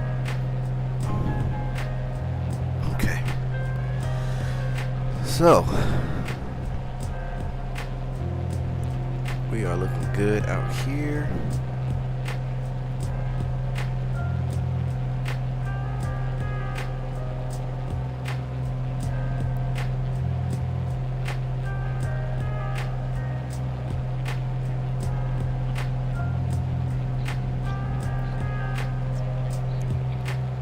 Hopefully the weather is not too bad. I mean, if we can have VFR conditions, I mean, well, they said 10 nautical miles. Yeah. Well, once I get below the clouds, depending, I might go VFR afterwards, just so I don't have to spend the extra time, you know, on the approach.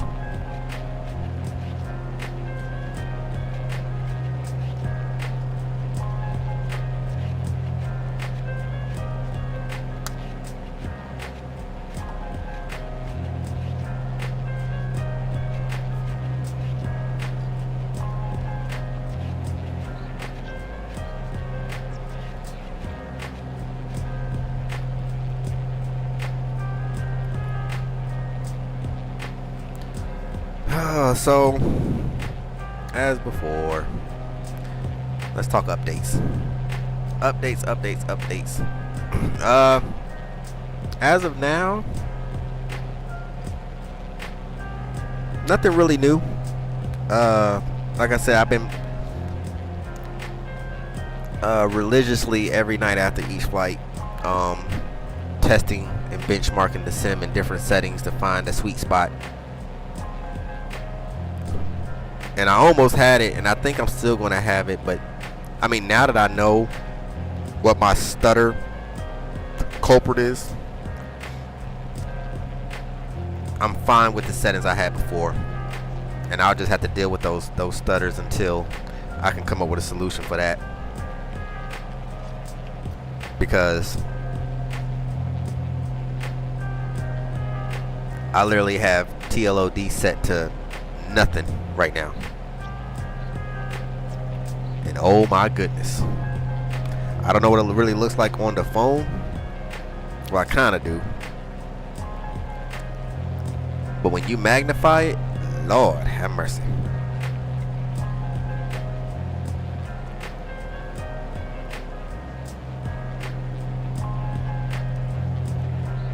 But I mean, it's running pretty smooth for now. Oh, I gotta get some switches. I still gotta go get me a power USB hub. I ran out of time today to get one, so I'll pick one up sometime this week.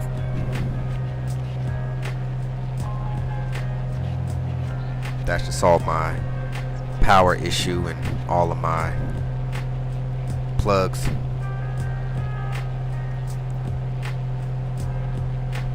Now, something else that I learned with SpaceDesk. So all of this time, I thought, because I have my tablet running into the PC, so I thought I was actually running on the network and not Wi-Fi.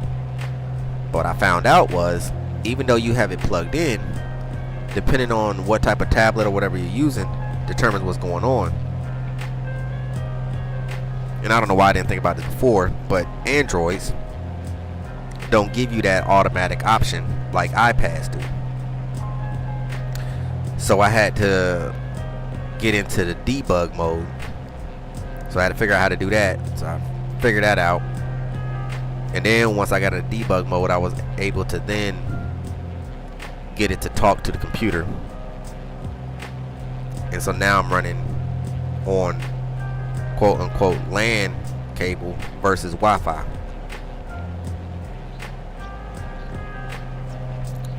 But it looks like I actually get better performance out of Wi-Fi than I do running it via the USB cable. Now I don't know if it's because the USB cable is weak, or like I said, the Fire tablet just has, it doesn't really have no processing power like an iPad does. So the data, the data transfer, the thing can't keep up with it. So I don't know. It's like I really don't want to go and spend money on that because this works. But if that is causing my stutter, and if I can fix that to get my stutters, then I just might have to do it. But I'm trying to exhaust all of my resources first before I go and spend money on that.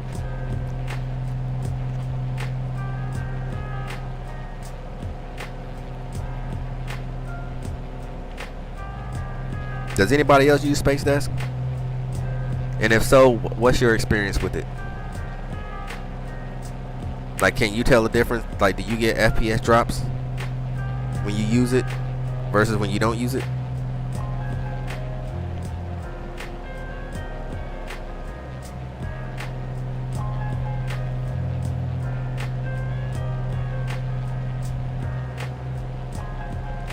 Because my next question is,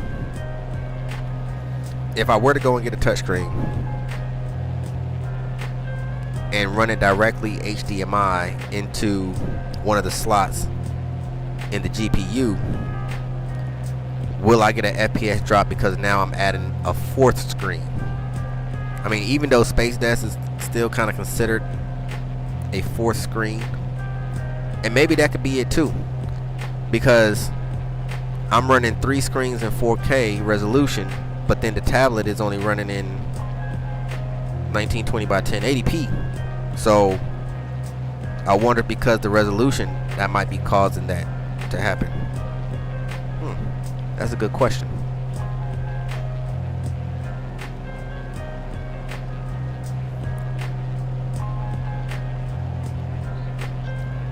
Now I wonder if, I'm pretty sure this tablet don't do that either, because this is just a cheapo.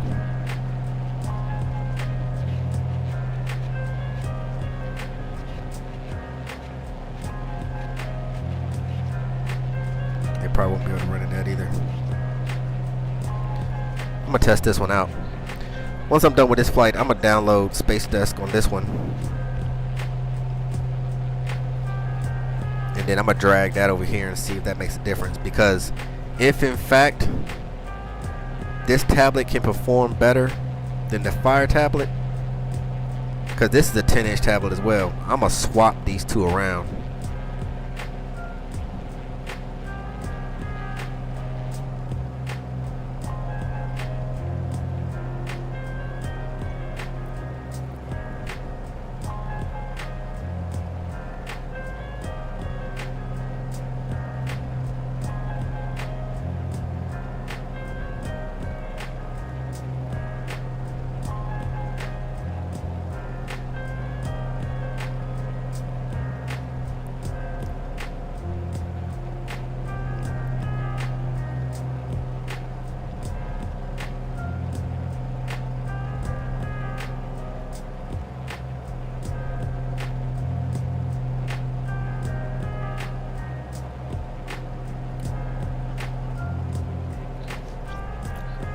Alright, let's get back inside here.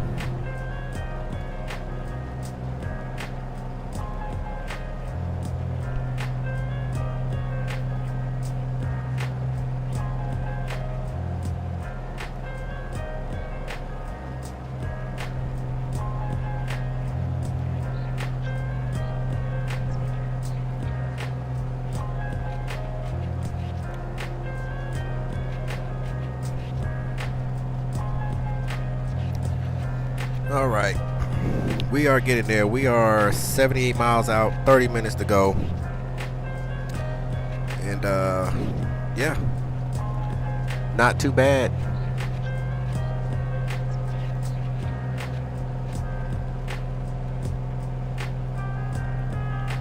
Not too bad of a flight so far.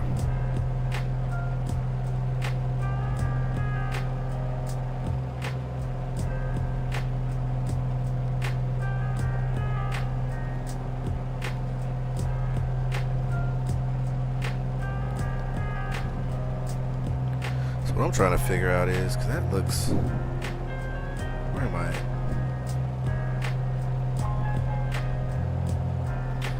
That's only showing 9.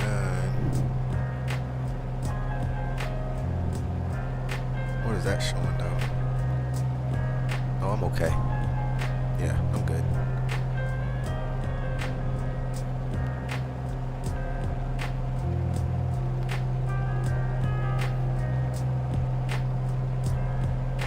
We still got 61 knot tailwind, y'all.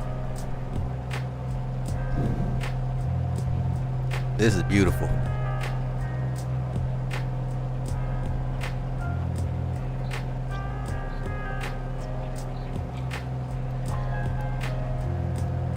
I'm leaned out at 10.5 right now.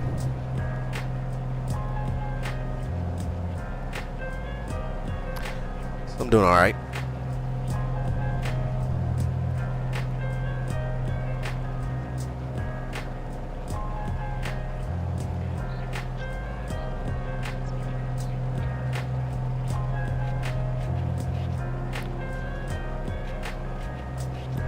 Am I too far out to catch the ATIS? Because I want to see. Because Navigraph is telling me one thing, but the ATIS, I remember we was on the ground with something different. Let me see. Let me pull up ATIS out there where we're going and see if we're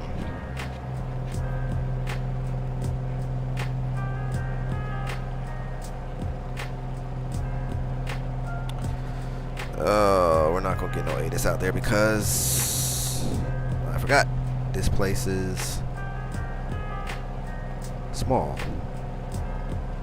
so it's gonna be Unicom going in.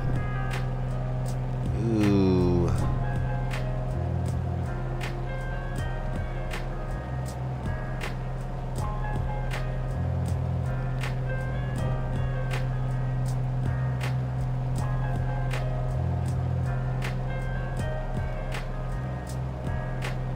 So let's go Nodems then.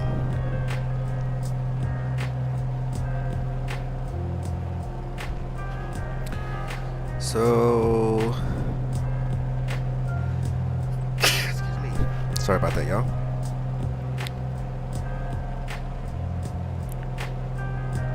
IAP Yellowstone Regional, RNAV, circling MDA.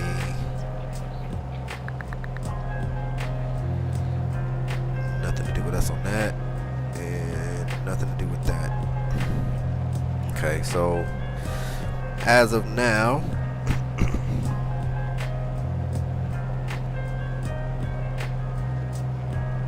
Bonanza 4, Romeo Papa. Expect the RNAV runway 4 approach into Yellowstone. Descend in about 20 minutes. If you'd like to descend now, just say the word.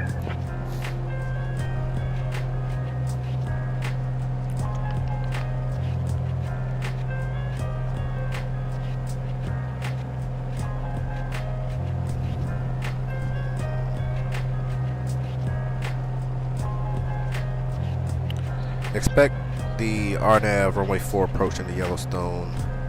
Descent in about 20 minutes. And Bonanza 424 Romeo Papa will hold altitude.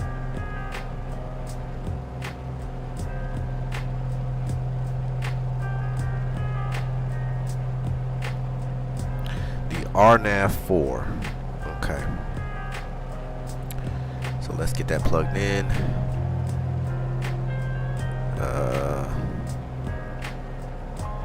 It's gonna be the RNAV 4.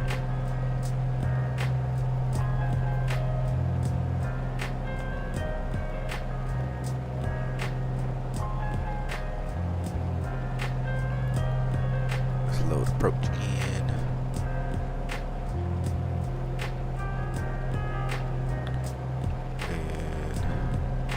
Okay.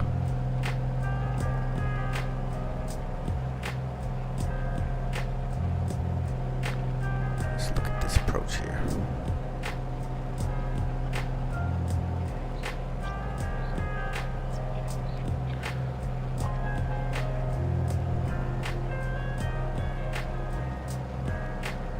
So now I want to get rid of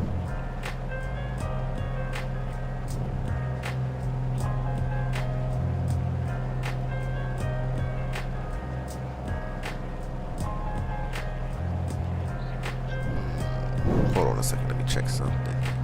Do I want to get rid of that and then go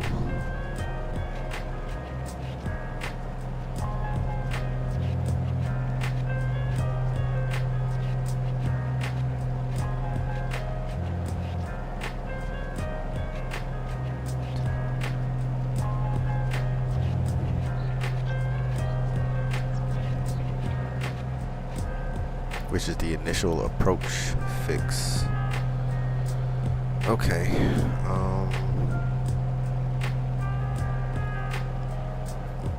Let's let me. Oh, I gotta go back in here.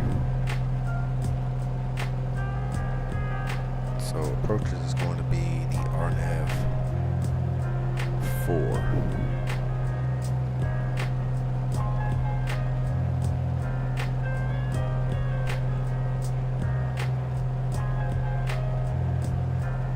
With the Tuka transition.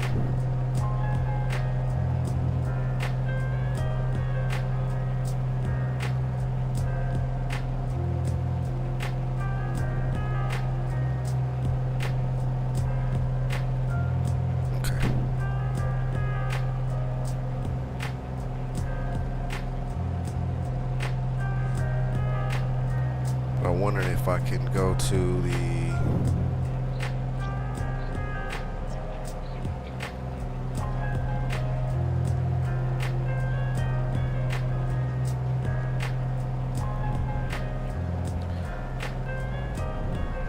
RNAV 4. Let me pull that up.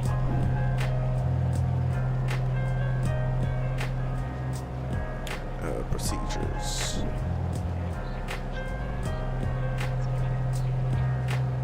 Let's go charts. And I want to pull up the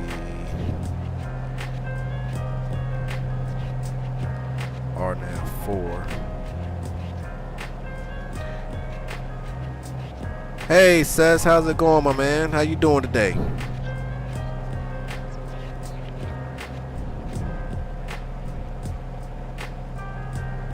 How that last leg go, man? I haven't been able to watch the video. I wanted to fly in with y'all, but man, I was so tired yesterday. I couldn't keep my eyes open, man. I was so upset with myself when I woke up this morning. I really wanted to bring it in with y'all. I know y'all had a blast. Can't wait to watch the video.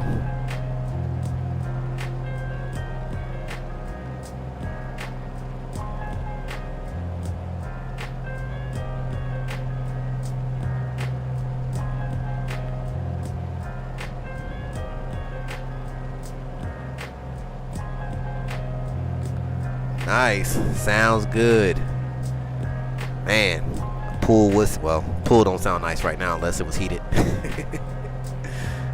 Oh man, it is cold over here where we at right now.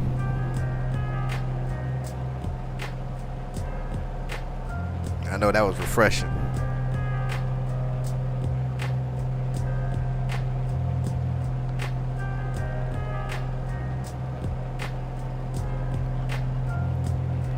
I want to see if I can request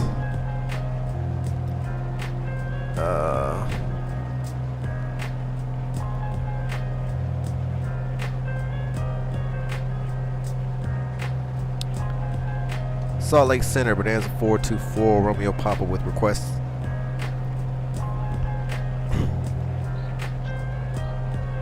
Bonanza 4, Romeo Papa, go ahead with your request. Request direct TACB, if possible.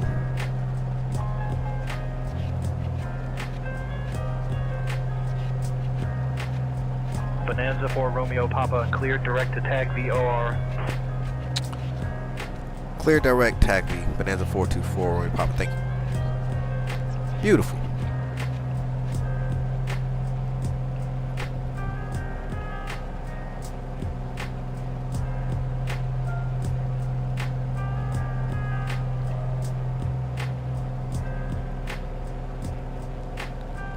Oh, not what I wanted.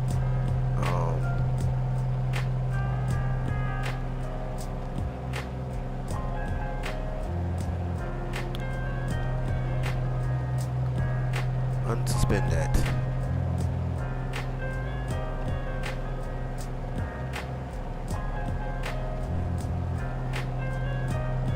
No, what are you doing? There we go.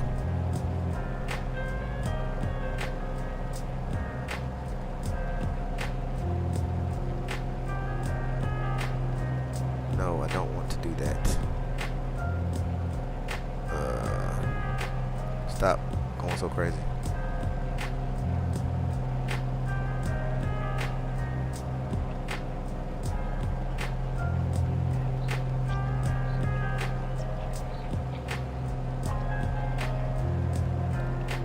Just let me go. Activate. Why are you not activating?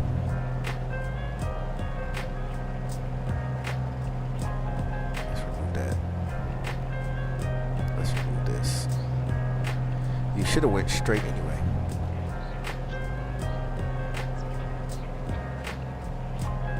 Why are you not?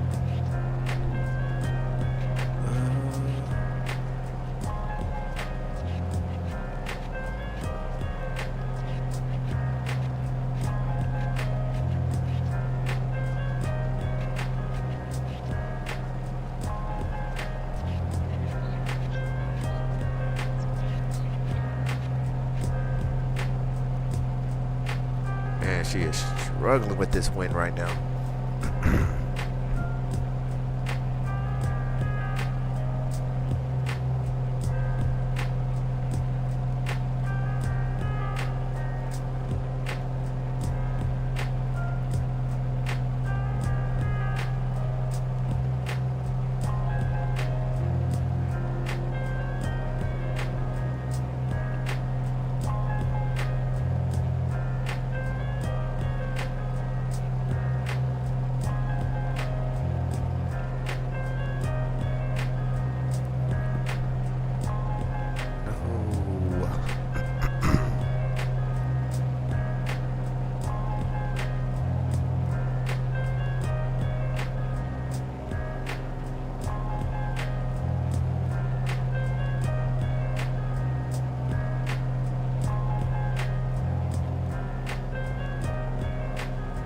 Why are you not?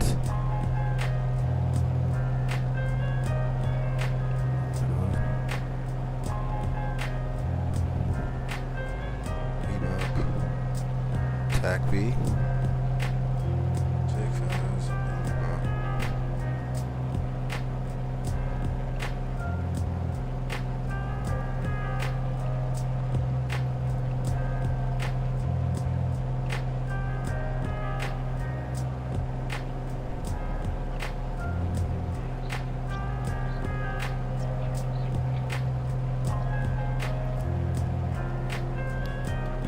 Okay. Working on FS2024 and some minor upgrades to the sim over the coming weeks. We'll keep you posted. Sounds good, Sess.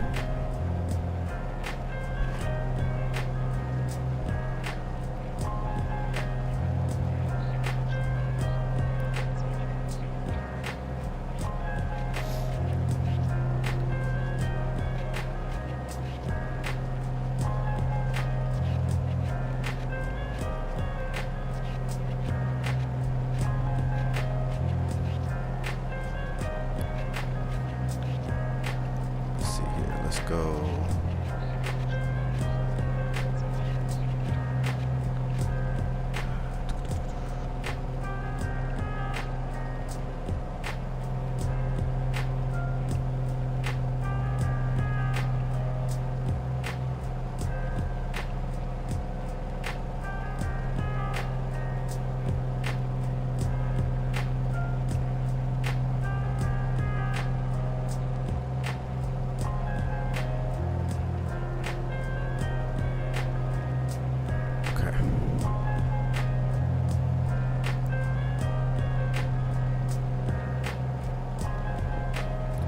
Tell you what, let's do it this way.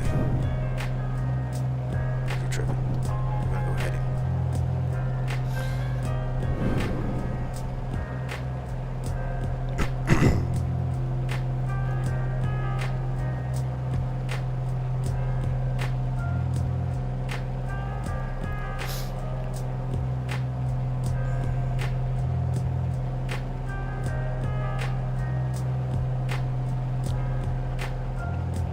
All right.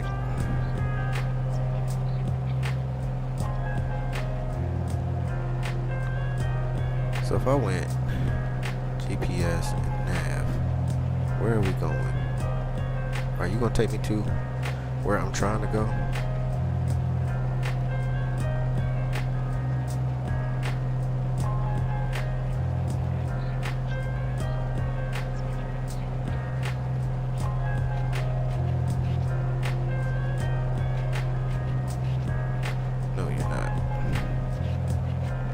approach.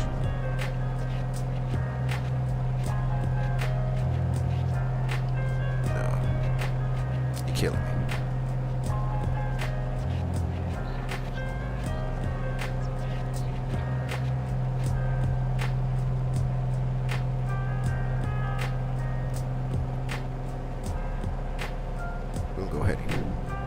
We're gonna go heading.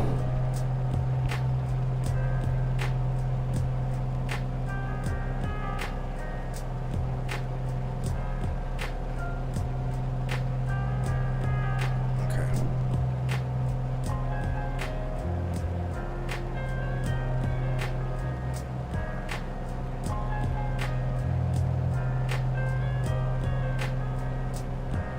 These winds, they are bad.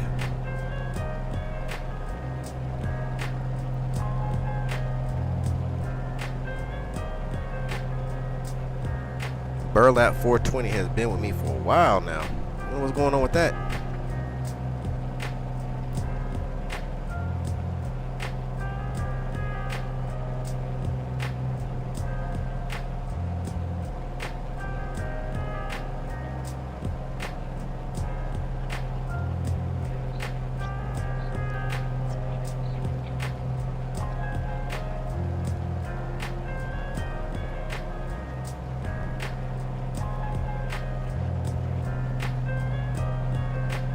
Okay, the RNAV 4.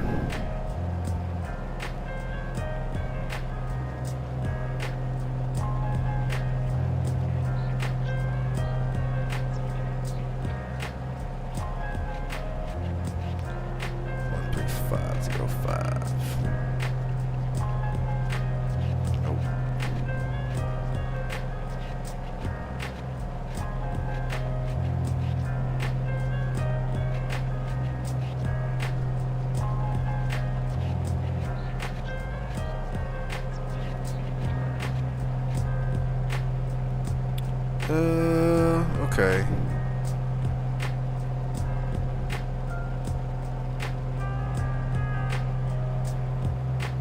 So clear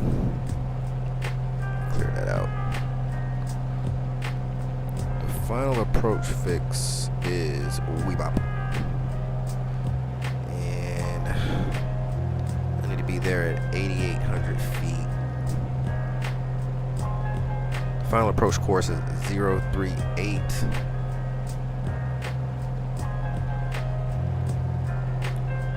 Elevation at the airport is 5102. The TDZE is 5,097.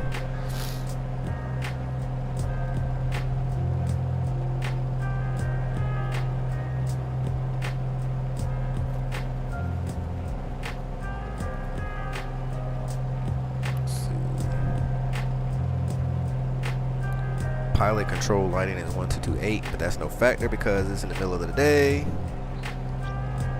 We are direct TAC B. Need to be there at 12.2. Then we step down to JKIs at 95. Then down to 88 at Weebop. And we capture the glide slope there. Man, these winds is horrible. Woo. Lord have mercy. This is crazy. This wind's really pushing me.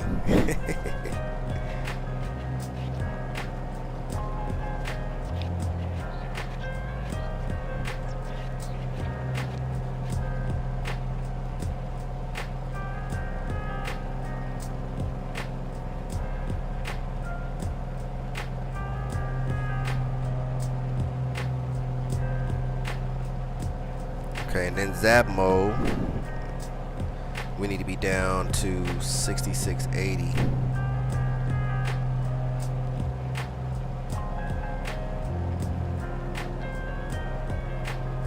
Okay.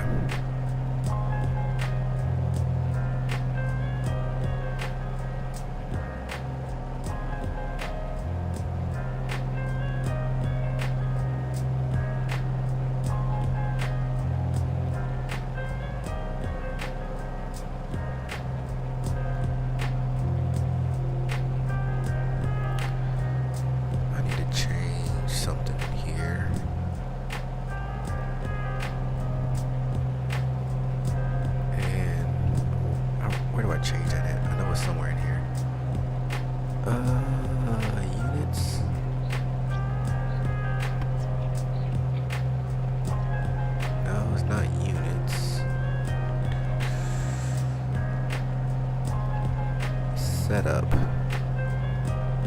Com nav.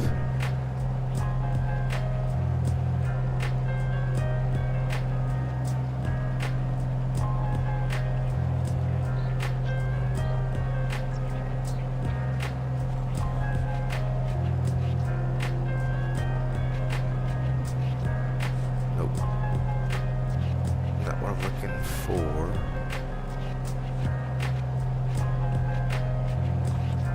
I thought that there was a way that I could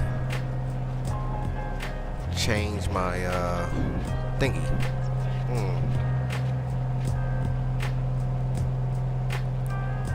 3-hour cargo mission wouldn't register that I landed at the destination. Ooh, I would be heated right now. That is messed. That is a lot of flying to not get your credit for, Val.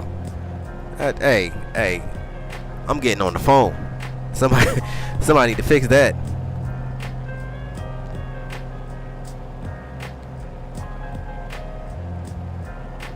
That's what we're not about to do.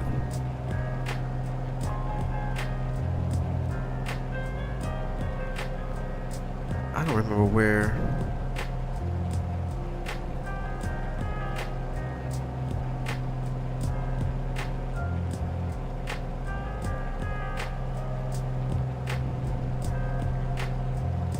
So I'm gonna have to get up over these mountains, and then I gotta drop down because I gotta be at 95 there.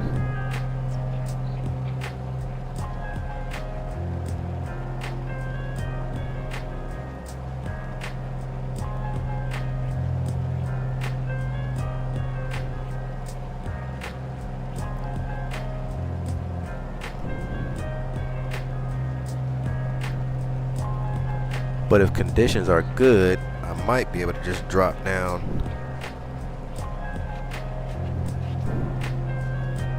I might be able to just drop down into this valley.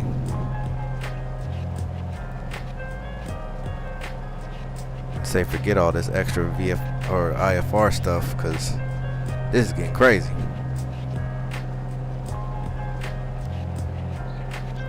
Salt Lake Center, Bonanza 424, Romeo Papa would like to cancel IFR.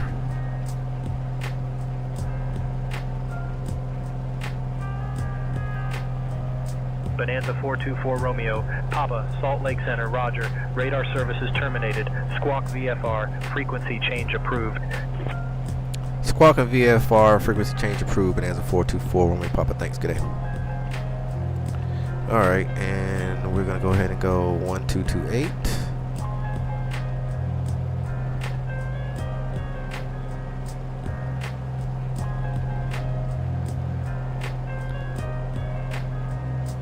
And we're gonna drop down.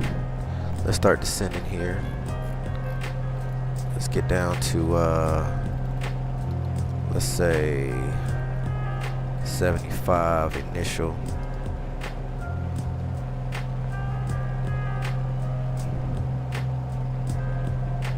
The 2.8 is a nice bird, especially after 100 or so hours in the 170. Oh, I could imagine doing 115, 120 knots, and then you out there hanging out with me. Well, actually, you could probably go a little faster because the Caravan is turbine, ain't it? Yeah.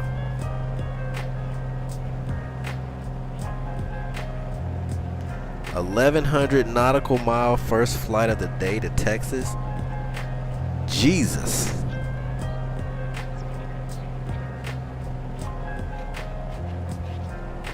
Oh, I woke up like this. Oh, man. Oh, I woke up feeling like Maverick today.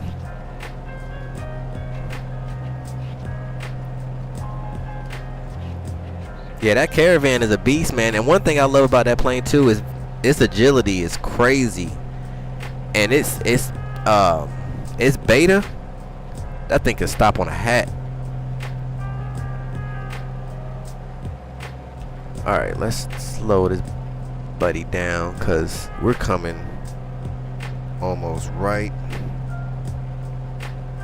right over this guy here in a little bit.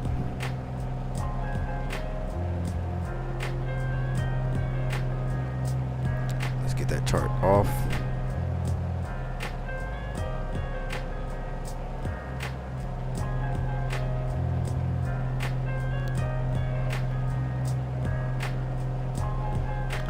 We got the water out in front of us, but then COD is off to the left a little bit.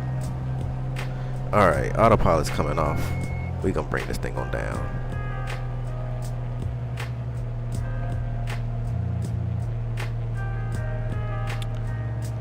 Let's do look at winds though. Yeah, so it's gonna be runway 4, which is what we was gonna do anyway. And that is runway 4. Okay. So it's just over this ledge here. Should be.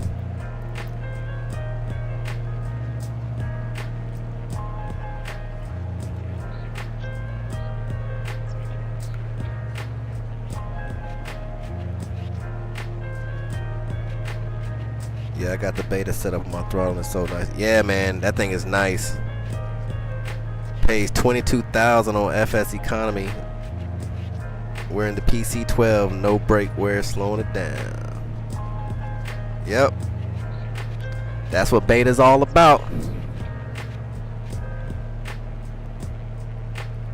Alright, Bunny, you better be, did you hear Val's story? He just did a 3-hour cargo mission and it didn't register, so he ain't even get no money.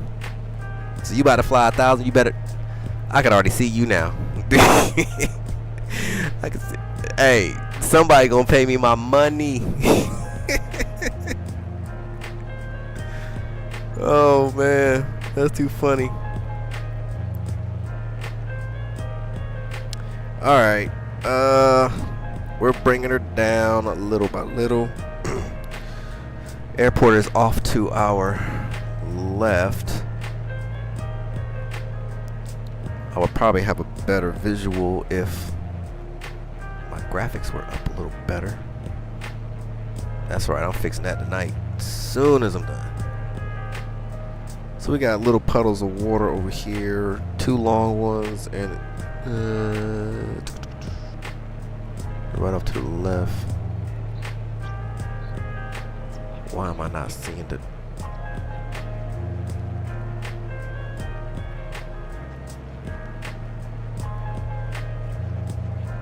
So that's that one. That's those 2. So out a little further. Okay.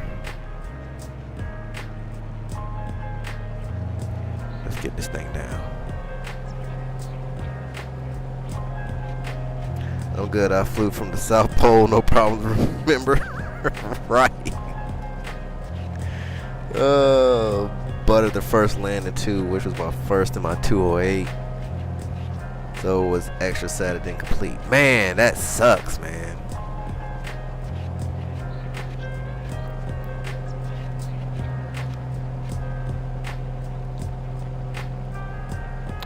I'm about to slip this thing down. Forget this. Let's get some. Slip coming in.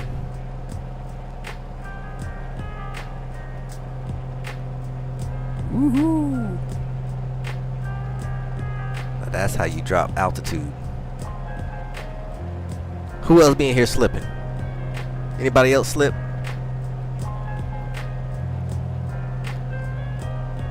Tried 3 landings before giving up. Dang. What a shame, man.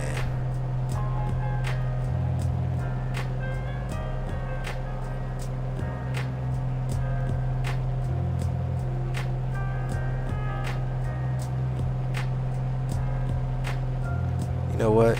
I think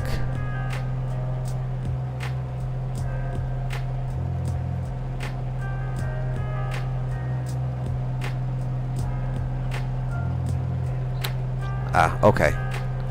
I got the runway. This wind, man. Lord have mercy.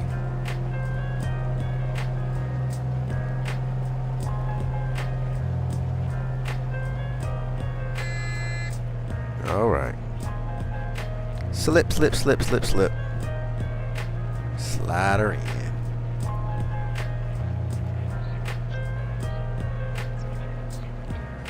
Got the field.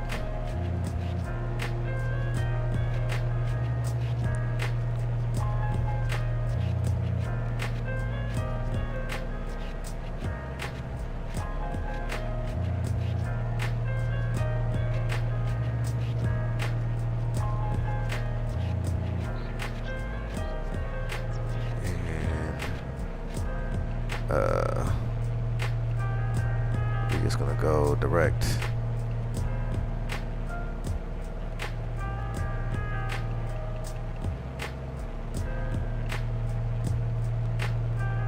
COD, activate leg. There we go.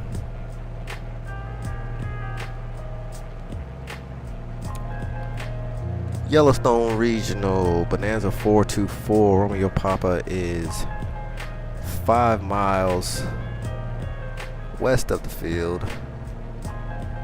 Turning right base for runway 04, full stop. Yellowstone traffic. All right. Let's get some landing lights. Bonanza 424 Romeo, Papa, Salt Lake Center, you are not under flight following. Contact Yellowstone CTAF on 122.8 for landing instructions. I'm on 1228. What are you talking about? That is 1228.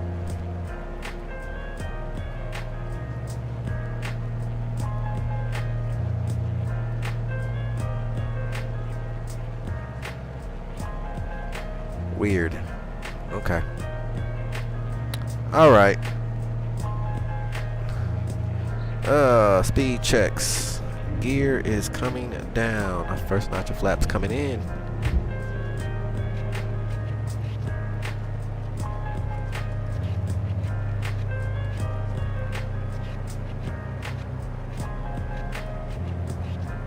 I picked a very odd place to land, but I was gonna try to go to Cheyenne. Man, that was 500 and something miles. I was like, ain't nobody about to do that. Oh man. Yellowstone traffic, Bonanza 424, Romeo Papa's turning final, runway 04, full stop. Yellowstone traffic.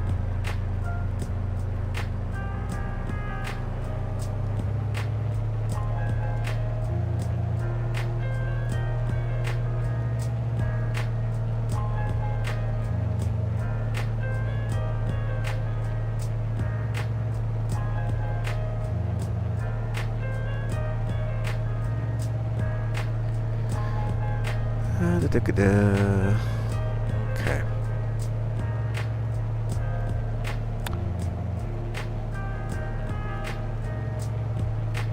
Second notch of flaps is coming in.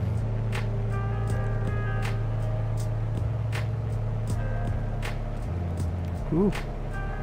500. We got a 8-knot crosswind. All right.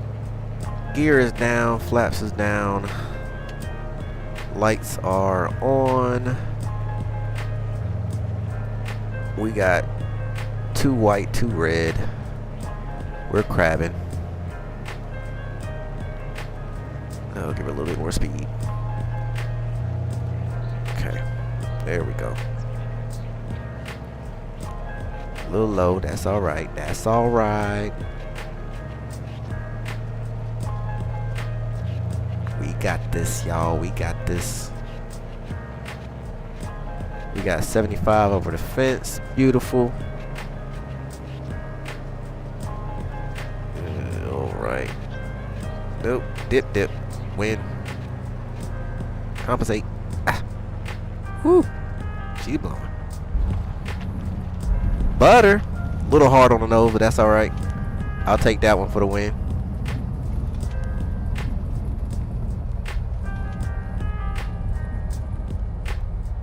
All right, and we are on the ground. Yellowstone traffic, Bonanza 424 Romeo Papa is back taxiing runway 04. Yellowstone traffic.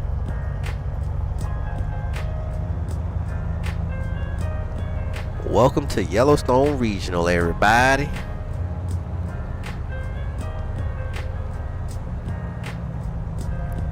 Oh, that must be cool. You can come out your back door and just watch planes come in and out. Man, oh man, what I would love to have a house sitting right on, well, I don't know about that, 'cause then you gotta listen to that mess all the time. I don't know. It's not too bad. I hear that mess all the time here. And we're talking, you know, V-22s, C-130s, CH-53s, King Airs. Alright. Flaps coming up. Strobe and landings coming off. Yellowstone traffic. Bonanza 424. Romeo Papa is clear. Runway 04. Yellowstone traffic. And that about do it. Let's go park this baby. We turn off some PDOT too. We don't need that no more. It's pretty, a little warmer. We're above freezing. It's 13.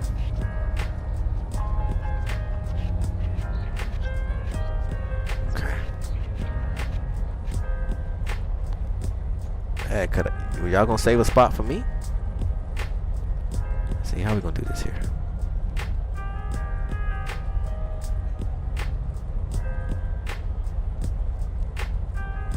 Oh, that TBM is moving. Cool. I'll take his spot.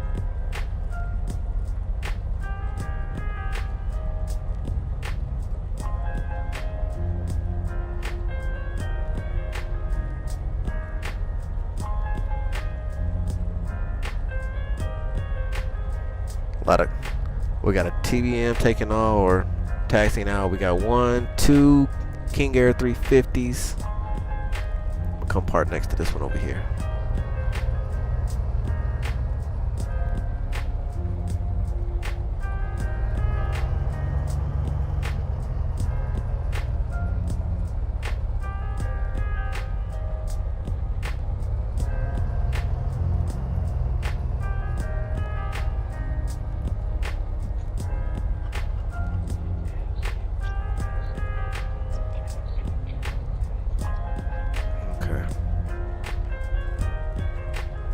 Yeah, I gotta get this stutter somewhat dealt with because it's driving me crazy. There we go. That's where we shall park for this flight. Lights are coming off. Oh. There we go. Engine shutting down.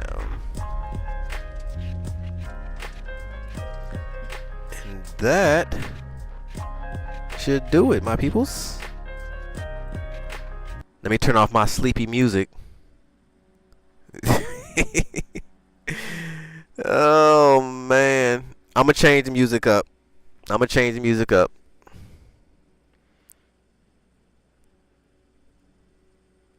I just find it funny sometimes. Who was it? Luke said, sleepy game, sleepy music, I'm going to bed. So I'm going to change the music up for you, Luke. If you decide to come back and watch me stream again. Alright, cool. Power is off. Key is in the off position. Everything is good to go. That's what we got. What's going on in the Chizat? Did I miss anything? Vacation home, so you visited but not lived there. Yeah, Val, man, there's this guy that I watched. I haven't watched his videos in a while, but all his videos is based around a Bonanza. Not a VTEL, but just your standard. But anyway, I think he was flying the A36 too. But I think one of the last videos I had watched, he had finally got him a home in Colorado, where the garage to the house is actually the hangar for your bird. And so it's like a whole little small community So you literally can land on your own private airstrip that everybody uses, and then you taxi to your house, where you then park said plane into said hangar that is attached to your house. That is insane. I couldn't imagine how much it costs to have all of that.